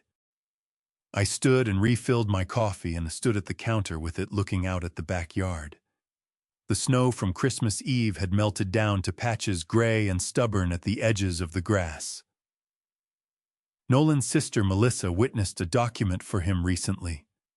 Arthur had told me when he brought the documents over, mentioned it almost as an aside, like he wasn't sure it mattered. She may not have known what she was looking at, or she may have known exactly. Paige's head came up sharply. Melissa. She called you after Christmas Eve, didn't she? To apologize. She did. Paige's expression was unreadable. She sounded genuine, but then again so did Nolan for 6 years, so my track record for reading that particular family is… She stopped, swallowed. Should I call her? I turned around from the window. Not yet. Let her come to us. If she's innocent, she will. If she's not… I set my mug down. People who are guilty of things tend to either disappear or overcorrect. We'll know which one she is by whether she reaches out and how. Paige nodded slowly. She looked down at the 4-page document on the table, the color-coded, alphabetized, lawyer-drafted weapon Nolan had slid in front of her with a pen and told her was routine. I want to keep this copy, she said. Absolutely, I said. Put it with everything else. Because in a few days, when everyone is in that same room… I looked at my daughter with the specific calmness of a man who has waited a long time for the right moment and can finally see it coming. We are going to need every single piece of it. Paige looked at me, and something in her eyes shifted, something that had been cracked and raw and barely holding together over the past 3 days, finally clicking into a shape that held weight. She straightened in her chair. She squared her shoulders. I'm ready, she said. I did not expect to see Melissa Bennett on my doorstep at 8:45 on the morning of December 27th. In 4 years of Sunday dinners and holiday gatherings and the occasional birthday party, Melissa had never once come to my house. She was the kind of woman who existed in her own orbit, pleasant at family events, careful in the way younger siblings of difficult people learn to be careful, always positioned slightly outside whatever was happening without quite leaving the room. I had watched her navigate Valerie's expectations for 4 years and concluded that she was neither villain nor hero, but something in between. A person who had chosen the path of least damage so many times that she'd nearly worn a groove in it. The woman standing on my front porch looked like she had not slept. Her dark coat was buttoned crooked, and she had not noticed or had noticed and decided it did not matter. Her eyes were red-rimmed and raw, and she was holding her phone with both hands, the way people hold things when they need something solid to grip. I need to talk to you, she said. Is Paige here? She is, I said. Come in. I called Paige from the hallway, while Melissa stood in the living room, looking at Eleanor's photograph on the shelf. Sophie was at the kitchen table with a coloring book, too absorbed in the precise question of whether a purple elephant was more aesthetically correct than a green one to pay attention to adult arrivals. Paige came in from the back of the house, took one look at Melissa and stopped walking. Melissa, she said. I know I should have called first. Melissa's voice cracked on the first word, and she pressed her lips together hard, rebuilding herself from the ground up. I started to about 10 times, but every time I picked up the phone, I put it back down, because I was afraid that if I gave myself the chance to think about it any longer, I wouldn't come at all. She looked at Paige with the directness of someone who has run out of the energy required for indirection. I need to show you something, both of you. We sat at the kitchen table, the same table where I had eaten more bad news in the past 3 days than in the previous 10 years combined. Melissa set her phone on the surface and pulled up a banking app with fingers that trembled visibly, the kind of trembling that is not cold, but shame. But I have been sending $400 a month to my mother, she said, for the past 14 months. She told me it was for Dad's medication and co-pays. He has a heart condition, and the insurance doesn't cover everything, and she said she was managing it, but it was getting tight. She swallowed hard. I never questioned it. She's my mother. You don't question your mother when she tells you your father needs medication. Paige had gone very still across the table. Her hands were folded in front of her, and her eyes were fixed on Melissa with the focused attention of a woman doing rapid calculations. "What happened?" Paige asked. "I called the hospital on Christmas morning," Melissa said. "I was upset about Christmas Eve, about everything, and I couldn't sleep, and I just needed to do something that felt productive. So I called Dad's cardiologist's billing office to confirm his account was current." She pulled in a breath that shook at the edges. "He hasn't had a payment posted in 14 months. His account has an outstanding balance of $5,600. The number landed on the table between us, like something dropped from a height. $5,600, Paige repeated. 5,600, Melissa said, which is exactly to the dollar how much I have sent my mother over the past 14 months for his care. Her voice broke clean in half on the last word, and she pressed both hands over her eyes, and her shoulders heaved once hard before she brought herself back. When she dropped her hands, her face was blotchy and furious and devastated all at once. "She took it, Paige. She took the money I sent for my father's heart medication, and she spent it on, I don't even know. Something that wasn't his medication. We know what she spent it on," I said quietly. Melissa looked at me. "What?" I looked at Paige. Paige gave me the smallest nod. "Valerie has received regular transfers from Nolan for approximately 3 years," I said. "We have bank records that document the pattern. The amounts we can confirm total considerably more than $5,600. Your contribution appears to have been one of several streams flowing in the same direction." Melissa stared at me. The color drained from her face so completely that the shadows under her eyes turned gray. "How much?" she whispered.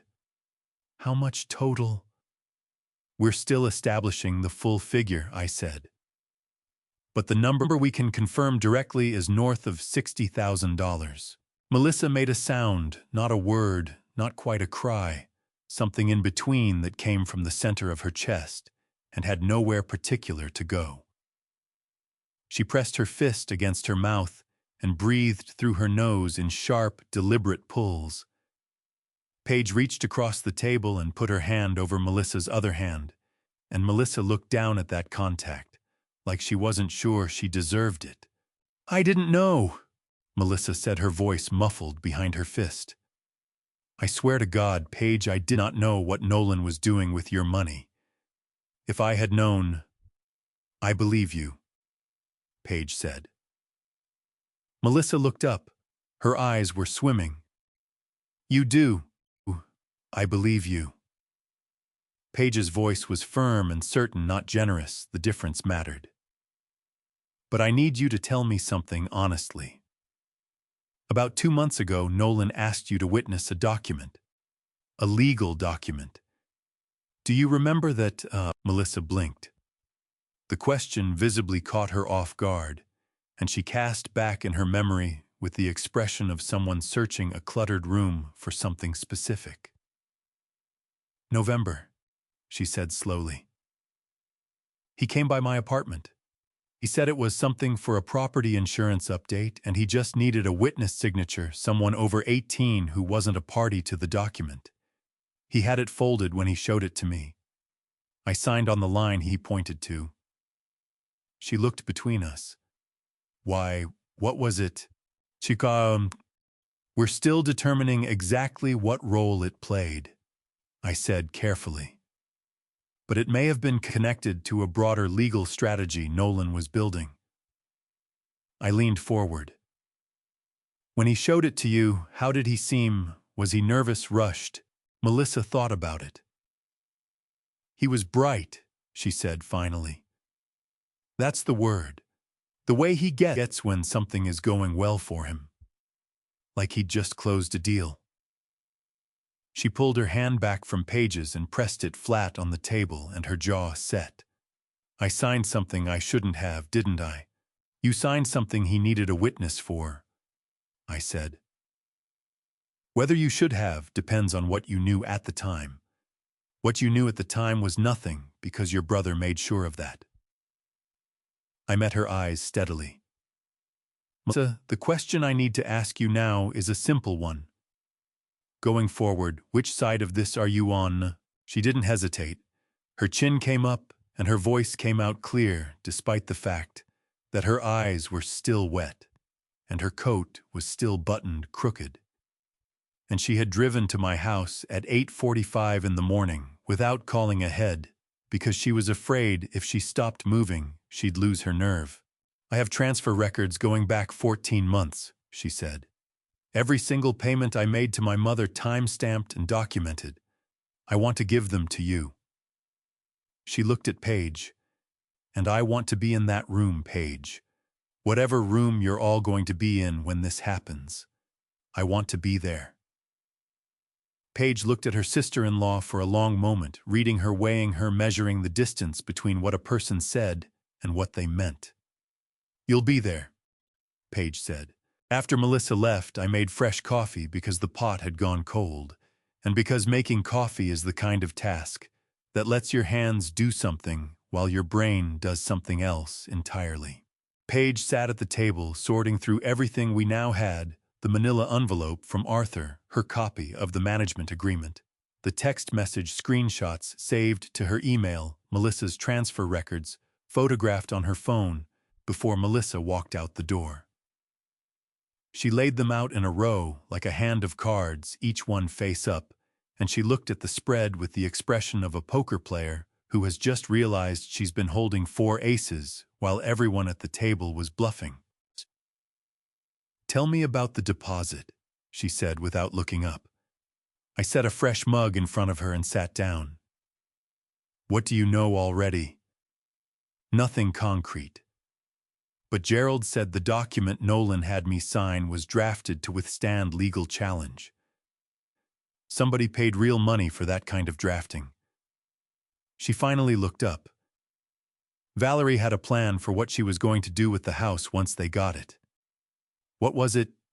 Arthur mentioned it on the phone, I said.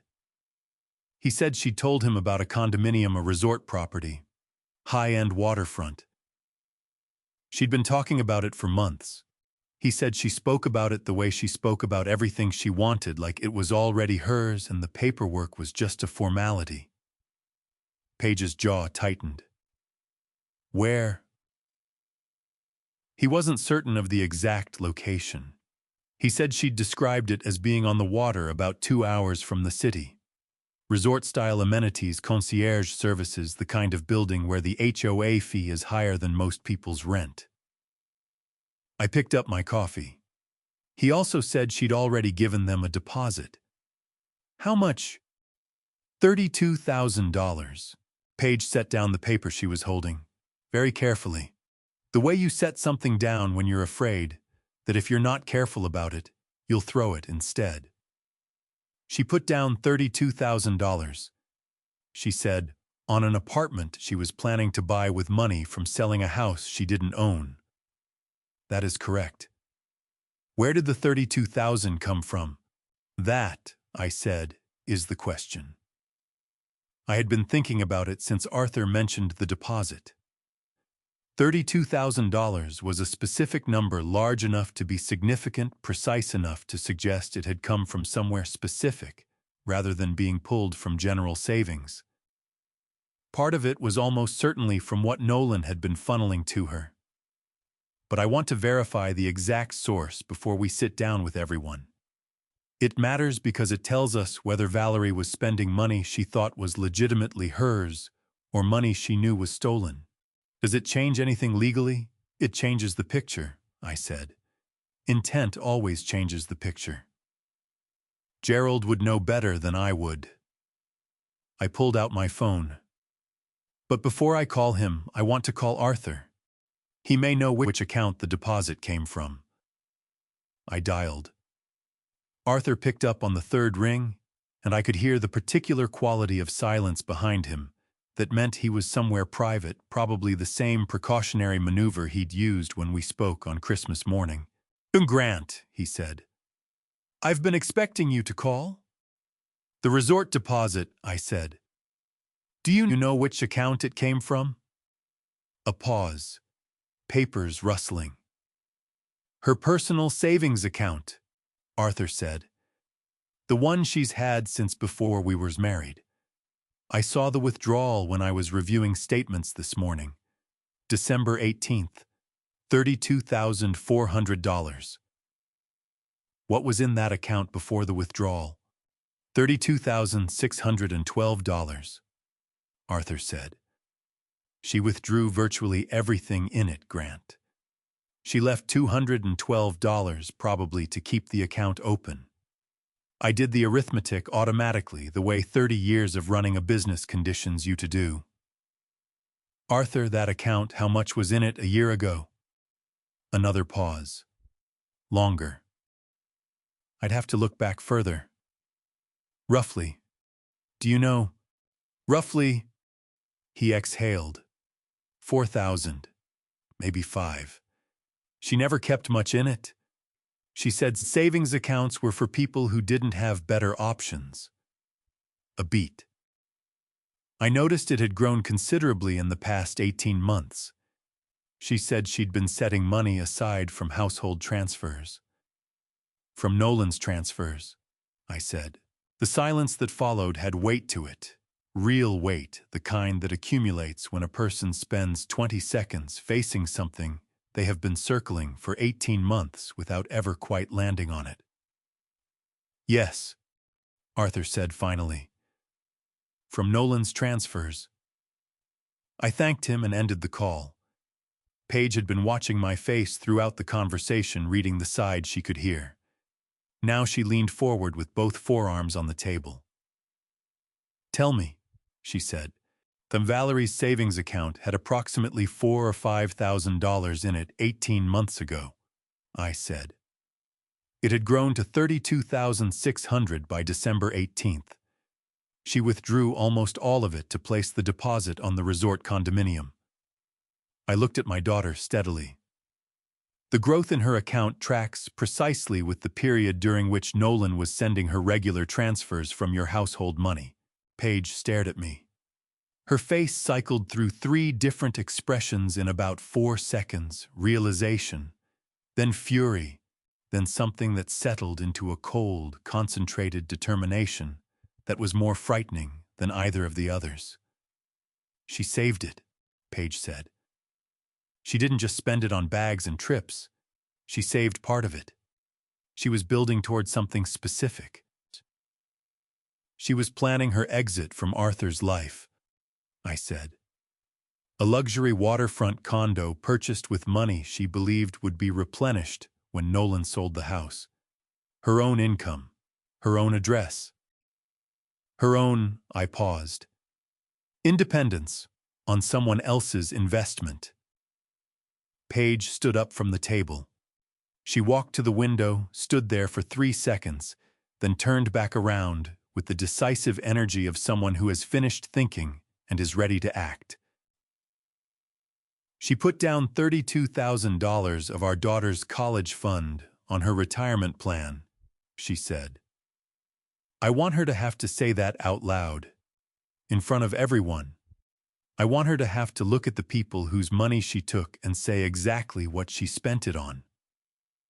Her voice was vibrating with a controlled intensity that reminded me viscerally of Eleanor in the last months of her illness. That specific quality of fury that comes from someone who has run out of time for anything other than honesty. "Dad, when are we doing this?" I looked at my daughter and thought about the 14 weeks between September 14th and Christmas Eve. The weeks I had spent preparing for exactly this moment, not knowing when it would arrive or what shape it would take. Only knowing with the bone-deep certainty of 30 years in business that it was coming. "Tomorrow," I said. "We do it tomorrow." Arthur Bennett drove to my house at 7:58 in the morning. I know the exact time because I was standing at the kitchen window with my coffee when his car turned into my street, and I looked at the clock on the microwave out of the habit of a man who spent 30 years tracking when people arrived. 7:58. 2 minutes before 8. In my experience, a person who shows up 2 minutes before the agreed hour has been parked down the block for 10 minutes working up the final push. Whatever Arthur needed to say, he had been rehearsing it since before sunrise. I opened the door before he knocked. He was wearing the same gray overcoat as the day before, but he had shaved and combed his hair, and there was something different in how he was standing. Something that had not been there at Christmas dinner or on the phone Christmas morning or even yesterday afternoon. He was standing like a man who had made a decision and was no longer negotiating with himself about it. "Grant," he said, "can we talk before Paige comes down?" "She's not up yet," I said. "Come in." I poured him coffee without asking whether he wanted it, and he sat at the table and wrapped both hands around the mug and looked at it for a moment. Then he looked at me. "I need to tell you something I should have told you yesterday," he said. On the phone. I started to say it twice, and both times I stopped because he exhaled. A long, slow breath, the kind that carries a lot of history out of the body on its way. Because I have been stopping myself from saying difficult things for 42 years, and that habit is very hard to break, even when you can see exactly what it has cost you. "Say it now," I said. He nodded. He put his right hand into the inside pocket of his overcoat and set his phone on the table between us. "Yesterday I told you I had a recording on this phone from Christmas Eve, 19 minutes and 40 seconds. I told you I'd heard all of it." He paused. "There's a part I didn't play for you when we were all together. A specific part I want you to hear before anyone else does, because once you hear it, I need to know what you want me to do with it." I set down my coffee. "Play it." Arthur unlocked the phone and navigated to the file. His hands were not shaking, I noticed that. Yesterday his hands had been trembling in small, careful ways all afternoon. Today they were steady with the stillness of a man who has finished being afraid and moved into something cleaner. He pressed play. I recognized the opening, the same muffled quality, Nolan's voice loose with alcohol, the words I had already heard the day before. Arthur let it run for only a few seconds, then scrubbed forward. "This part," he said. "This is what I didn't play." The recording resumed. Nolan's voice again quieter now, a different register, the voice a person uses when they believe they are being confidential. "Mom, listen to me. If the old man figures out what we're doing before we get the listing, we move to the backup plan." Valerie's voice. "What backup plan, Nolan?" "I have a contact at a title company. We get Grant to sign one document, and the transfer goes through as a standard estate planning move. Nothing that triggers a review. By the time he realizes what he's signed, we're already in escrow." Valerie. "He won't sign anything. You said yourself he's been difficult." Nolan, "He'll sign if he thinks it's protecting Paige. You get a man scared enough about his daughter, and he stops reading the fine print. We use that." Arthur stopped the recording. The kitchen was very quiet. Outside, a car moved slowly down the street, and I heard it the way you hear things when everything else has gone absolutely still inside you. "He was going to use your love for Paige against you," Arthur said. His voice was rough. "That was his backup. Get you worried enough about her future that you'd sign something without reading it carefully." He looked at me directly, and his eyes were the eyes of a man carrying something too heavy for too long, and finally setting it down. "Grant, I have been married to Valerie Bennett for 42 years. I have seen her be difficult and demanding, and sometimes cruel, in the small, quiet ways that people who are never held accountable get cruel. But I told myself she loved our children. I told myself that underneath all of it, she loved our children. His voice broke on the last sentence, and he pressed on through it, determined. She sat in that kitchen on Christmas Eve and listened to her son plan how to use a father's fear for his daughter as a weapon. And she said nothing to stop it. She asked about the listing. He stopped talking. He picked up his coffee mug and set it back down without drinking from it. "Arthur," I said, "what do you want to do?" "I want to give you this recording," he said immediately. "All of it, including the part I just played. I want you to use it however you need to." He straightened in his chair. "And I want to be in that room when you do." "You understand what that means," I said. "You'll be sitting across from Valerie, from Nolan." "I have been sitting across from Valerie for 42 years, he said. "Today, I'd just like to be sitting on the right side of the table for once." He reached into his coat pocket and produced a folded piece of paper. "I also had my attorney draw something up this morning. Early. He owes me a favor." He set it on the table. A formal statement notarized confirming that I provided the recording in good faith as a witness to events on December 24th, and that I attest to its authenticity and the circumstances of its capture. He looked at me steadily. "I didn't want you going into that room with a recording and nobody willing to stand behind it." I looked at the notarized statement on my kitchen table. I looked at the man across from me, 70 years old, gray-haired, 42 years, of staying quiet, written into the lines of his face, and sitting in my kitchen at 8 in the morning, having already called his attorney. "You've been busy," I said. "No, I didn't sleep much," he said. And for the first time since Christmas Eve, something in Arthur Bennett's face shifted into what might very cautiously be called peace. "Tell me what time to be at the house." 2 o'clock, I said. And Arthur, thank you." He looked at me for a moment. Then he picked up his coffee, finally drank from it, and said, "Don't thank me yet. Thank me when it's done." Paige appeared in the kitchen doorway a few minutes later, still in her robe, hair pulled back, and she took one look at the two of us and the phone on the table and said, "What did I miss?" "Everything," I said, "and also nothing. Sit down, we have 2 hours to prepare." I chose the house deliberately, not my house, the house. The 3-bedroom on Crestwood Drive that I had bought with cash 5 years ago and deeded in my name alone, the house where Paige had hung Sophie's first drawings on the refrigerator, and where Nolan had poured himself bourbon in the kitchen and felt like a man who owned the place. I chose it because some conversations need to happen where the truth lives, and the truth about this particular situation had always lived on that property in the parcel number at the top of the deed, in the trust document filed with the county clerk, in every wall and floorboard that Nolan Bennett had looked at and told himself was already his. We arrived at 1:45. Arthur had a key he had been given 1 year ago when Paige and Nolan moved in.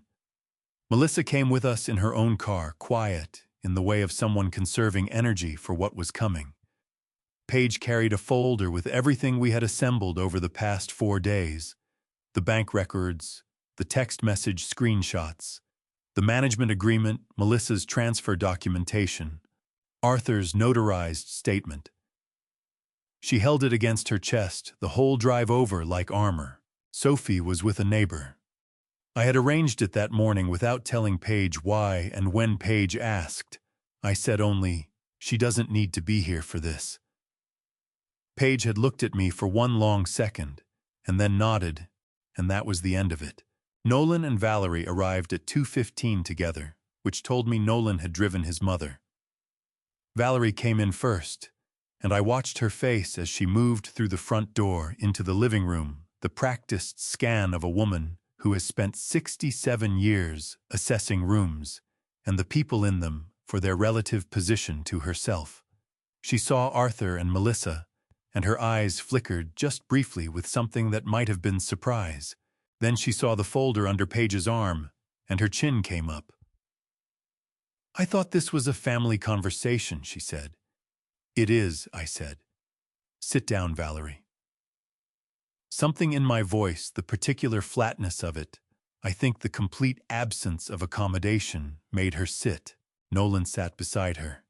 He was wearing a pressed shirt, and he had the composed expression of a man who has prepared himself for a difficult conversation and is confident in his preparation. He looked at me and nodded one adult to another like we were about to discuss a contract dispute.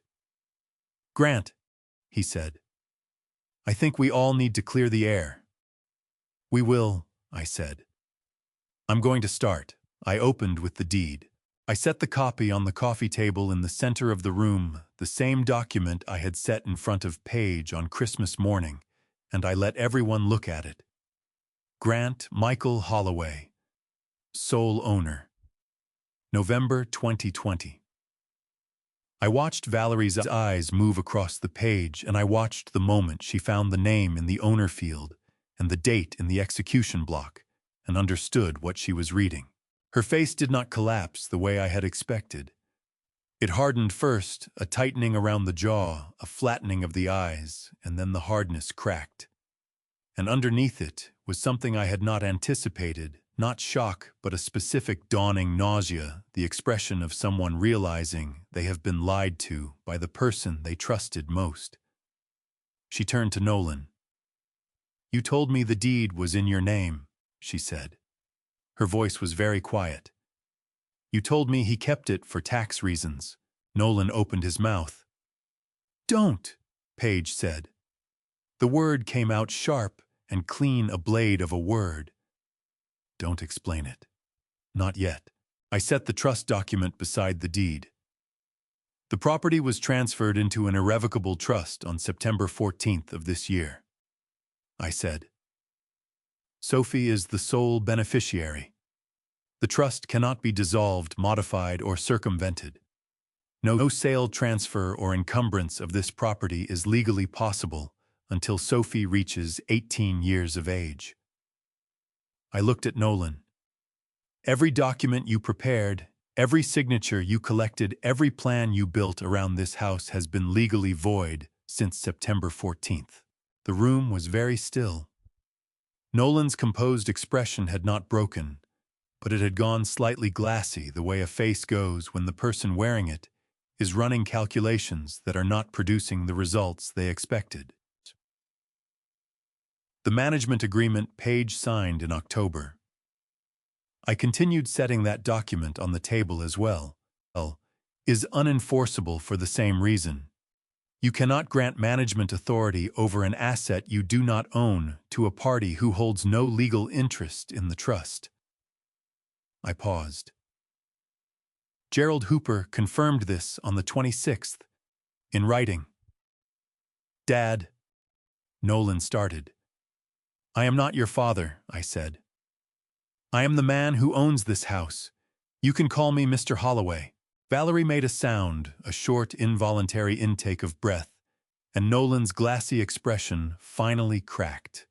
Not into remorse, into anger, the specific anger of a man who has been outmaneuvered and needs somewhere to direct the humiliation. "This is ridiculous," he said. "I have been supporting this family with our money," Paige said. Her voice was absolutely steady. "You have been supporting your mother and your social life with my income and my daughter's college fund. I have the bank records." She opened the folder and set Arthur's documents on the table beside mine. 3 years of transfers. Your account to your mother's account. $61,000, Nolan. While you showed me fake statements telling me Sophie had $76,000 in savings. Valerie's face had gone the color of old chalk. She was staring at the bank records the way a person stares at the site of a car accident, unable to look away, unable to process. "And then there's this," Melissa said. Her voice was tight but controlled, and she set her own documents beside Paige's 14 months of transfer records, time-stamped and precise. $400 a month for Dad's medication. His account has a $5,600 outstanding balance because you kept every cent. She looked at her mother directly, and her eyes were swimming with tears she was absolutely refusing to release. You looked me in the face at Thanksgiving and told me Dad's prescriptions were getting expensive. You hugged me. You said you didn't know what you'd do without me. Her voice shook and she pressed on through it. And then you spent my money on whatever you were saving toward. Valerie opened her mouth. The resort condominium deposit, I said. $32,400. Withdrawn December 18th from a savings account that held $4,000 18 months ago and grew to $32,000 on the back of transfers from your son. I set the final document on the table, Arthur's notarized statement. Arthur provided a formal attestation of all financial records he accessed. He is prepared to testify to their accuracy. Nolan looked at his father. For the first time since he had walked through the door, something moved behind his eyes that was not calculation, something raw and less controlled. Dad, he said, I gave them the truth, Arthur said. He was sitting very straight in his chair, and his voice had the particular quality of a man speaking from a place he had not occupied in a very long time. Which is something I should have been doing for considerably longer than this. Valerie turned to face her husband, and in her face, beneath the chalk pallor and the cracking composure, I saw. The thing that I had suspected was there all along. Not love, not even affection, but the specific panic of a woman who has built everything on a foundation she never examined and is watching it drop away beneath her. Arthur, she started. Don't, he said quietly. I need you to hear what comes next. He reached into his coat pocket and set his phone on the coffee table among all the documents. And he pressed play. Nolan's voice filled the living room from Arthur's phone speaker, and every person in that room heard it at exactly the same moment. She hit her 3 times. Good. Now Paige is going to be so rattled, she'll sign whatever we put in front of her. Then the backup plan. The title company contact. The line about using a father's fear for his daughter as a weapon. 19 minutes and 40 seconds of Nolan Bennett speaking freely in a kitchen he believed was empty, and every word landing in that room like something thrown hard at a window. When the recording ended, nobody moved for 3 full seconds. Then Nolan stood up.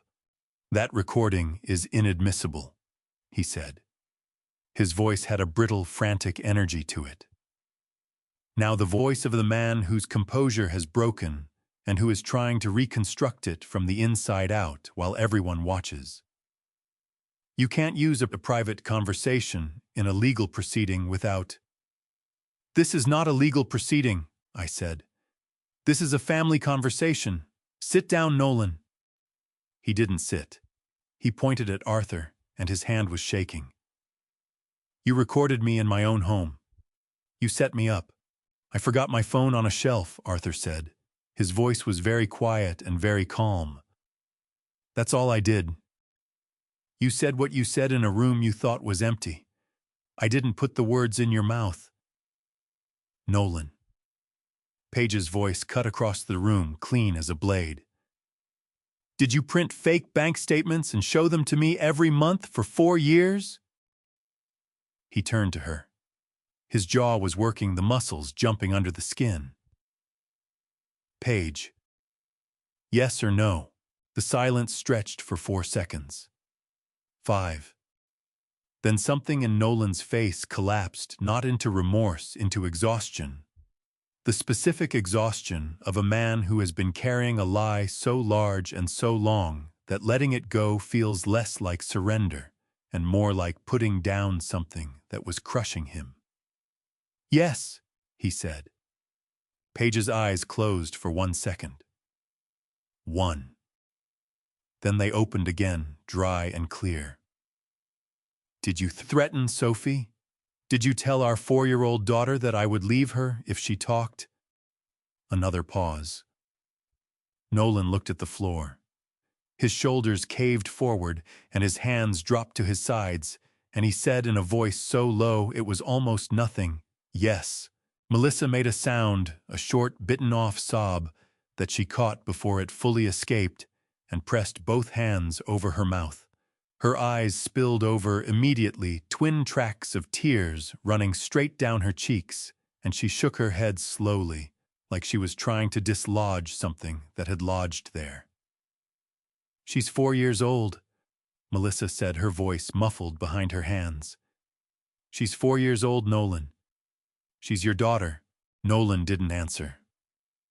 He sat back down in the chair and put his elbows on his knees and stared at the floor between his feet, with the boneless, hollowed-out posture of a man who has been emptied. Valerie had not spoken since the recording ended. I looked at her now, 67 years old, cream blouse, the Louis Vuitton bag she'd set on the side table when she walked in. Her face had moved through so many expressions in the last 20 minutes that it had arrived somewhere beyond expression, somewhere flat and stripped and unfamiliar. She was looking at her son with the eyes of a woman who has built a specific version of a person in her mind over 41 years, and is watching that version dissolve into something she doesn't recognize. "You lied to me," she said to Nolan. Her voice came out strange, soft, with a tremor underneath it that I had never heard from Valerie Bennett before. "You told me the deed was in your name. You told me Grant was the one making everything difficult." Nolan looked up at his mother. "Mom, you used me," she said. The tremor sharpened into something harder. "You told me what I wanted to hear, so I would—" She stopped, looked at Paige, then at the folder on the coffee table, then back at her son. "How much of what you've told me over the past 5 years was true?" Nolan had no answer for that. The silence said everything the answer would have. Arthur stood up. He stood slowly with the deliberate care of a 70-year-old man who has made a decision he has been building toward for a long time and wants to be on his feet when he executes it. "Valerie," he said, "I'm going to stay with my brother for a while." She turned to face him. Her expression fractured not into tears, into something rawer, the look of a woman who has just understood the scope of what is about to be different. "Arthur, I've spent 42 years managing your moods instead of speaking plainly," he said. "I'm done managing. What happened in this room today happened because I was quiet for too long, and I won't be quiet anymore." He picked up his coat from the arm of the chair, folded it over his arm, and looked at her steadily. "I'll be in touch through an attorney." Valerie's hand shot out and grabbed his sleeve. "Arthur, please." He looked at her hand on his arm. Then he looked at her face. "Let go, Valerie." She let go. Her hand dropped to her lap, and she sat there in the cream blouse with the designer bag on the table beside her. And for the first time in 4 years, I saw Valerie Bennett look small. She sat like that for perhaps 30 seconds. Then her phone buzzed on the table beside her bag, a single notification face-up screen, bright. She looked down at it. I did not see what it said. But whatever it was, the color that had already drained from her face finished leaving entirely. Her hand went to her chest. Her shoulders dropped forward. And then, without a word, she slid sideways in the chair. Arthur moved first. "Valerie." He crossed the room in 3 steps and caught her before she reached the floor, lowering her to the carpet, with the practiced steadiness of a man who had spent 42 years responding to her crises. Melissa was already on her phone calling 911. Paige stood very still in the doorway watching. I did not rush over. I stood where I was and watched Arthur kneel beside the woman he had spent his life accommodating, checking her pulse with 2 fingers the way someone does when they already know the answer but need the confirmation. "She's breathing," he said. "Pulse is steady." The paramedics arrived in 11 minutes. They determined it was a vasovagal episode, the body's response to acute emotional shock, the kind that drops blood pressure fast enough to take a person down. Not a heart attack. Not a stroke. Just the body deciding it had absorbed all it could and shutting down the lights for a moment. She was conscious again before they loaded her onto the stretcher. Her eyes opened and found the ceiling first, then Arthur kneeling beside her, then the room full of people and documents and the quiet wreckage of everything she had built. She did not speak. Neither did I. Paige stood up. She looked at Nolan, her husband of 6 years, the father of her child, the man who had printed fake bank statements at his office computer and told their 4-year-old daughter that her mother would abandon her, and she said 3 words in the quietest, most certain voice I have ever heard come out of my daughter's mouth. "I want a divorce." Nolan looked up. His eyes were red-rimmed, now raw, and for a moment he looked like he might argue, might beg, might try one more angle. Then he looked at the folder on the table and at Arthur's notarized statement and at Melissa, who was still crying silently, with both hands pressed to her mouth, and whatever argument he had found its way to the back of his throat and stayed there. I looked at Valerie one last time. She was staring at the wall across the room with the expression of a woman standing in the wreckage of something she helped build, and is only now understanding what it cost everyone else. "Valerie," I said. She turned. "You spent a lifetime looking down at people for where they came from. You called my daughter trash, and you pointed at my 4-year-old granddaughter and called her the same. You built your contempt into every corner of this family." I kept my voice even and unhurried. "In the end, the only things you have are installment plan designer bags and the contempt of your own children." She did not respond. There was nothing left to say. I was the last one out. I closed the door behind me, and standing on the front porch in the cold December air, I heard nothing from inside the house. For the first time in 5 years, that silence felt exactly right. The weeks after December 28th moved the way things move when something large has finally broken open, not quickly, but with a clarity that settles over everything like the particular quiet after a long storm.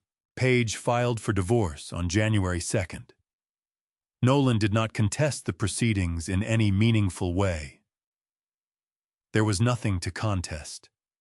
The house was in trust. Sophie's college fund existed on paper he had printed himself. The management agreement was void. The power of attorney he had drafted was never signed.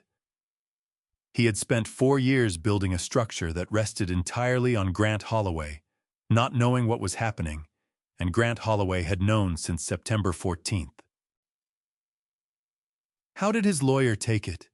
Paige asked me one afternoon, sitting at my kitchen table with Sophie coloring beside her.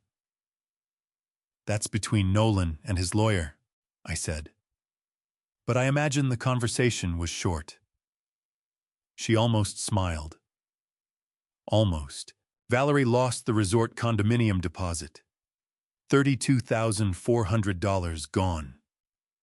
The developer's contract had a clear, non-refundable clause past the 30-day due diligence window, and the 30-day window had closed 2 weeks before Christmas. She had placed the deposit in absolute confidence that by the end of December she would have funds from the sale of a house she had never owned. When the sale did not materialize, the developer kept the money with the impassive efficiency of people who have seen this before. She sold the convertible in January. I know because Arthur told me on one of the evenings he came by for dinner, a habit that had developed naturally without planning in the weeks after the meeting at the house.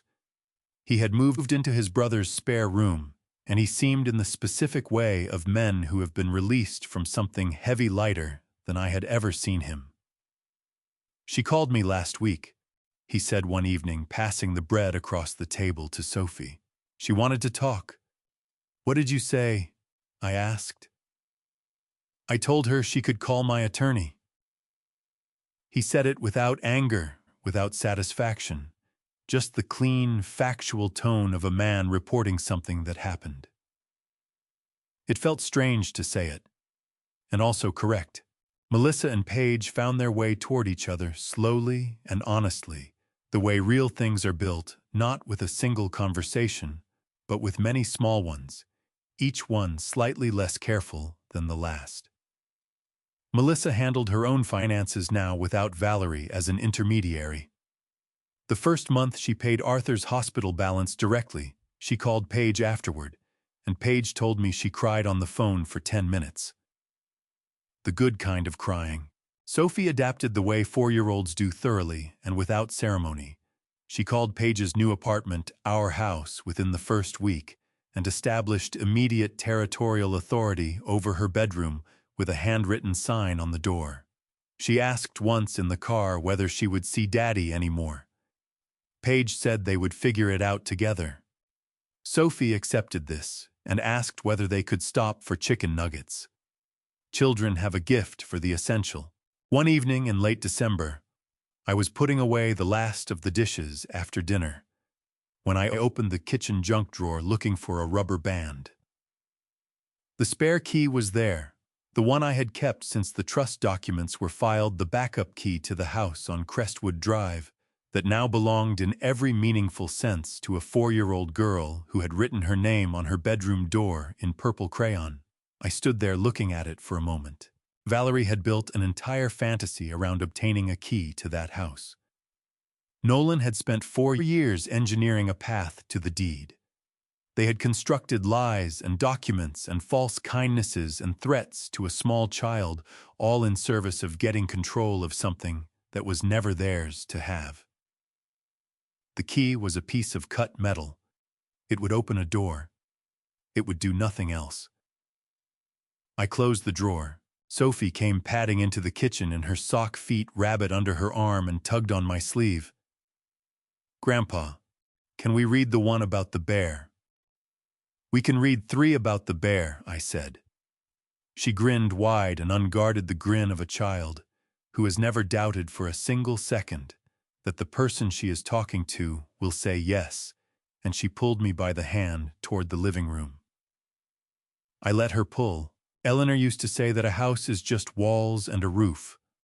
What makes it a home is who decides what happens inside it. Sophie would have the deed to those walls when she turned 18. Until then, she had something more important, a mother who had chosen dignity over comfort, a grandfather who had planned quietly, and a door that no one else would ever walk through uninvited. The key stayed in the drawer. Nobody else was getting it. Not ever. I have told you this story, not because I am proud of every moment in it, but because I believe some truths are only useful when they are spoken out loud. I was not always the man who acted early enough. For too long I watched and waited and told myself that patience was wisdom. Maybe it was.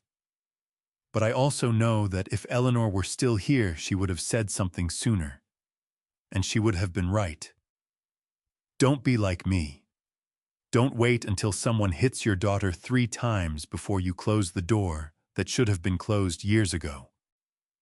Protect the people you love before the damage is done, not after. I have lived long enough to know that greed dressed in family clothing is still greed. A title on a deed means nothing without the integrity of the people who hold it. And I have always believed that God does not give us the people we love so that someone else can turn them into instruments of profit. What was done to Paige, to Sophie, to Arthur, and Melissa was not just dishonest. It was a desecration of something that should have been sacred. My personal opinion is simple: the moment someone makes your child feel small so they can feel large, that relationship is already over. The only question is how long you let it continue. These are grandpa stories nobody plans to live, but more families carry them than you would ever guess. If this family story reminded you of someone you love or something you have been afraid to name out loud, then it has done what it was meant to do.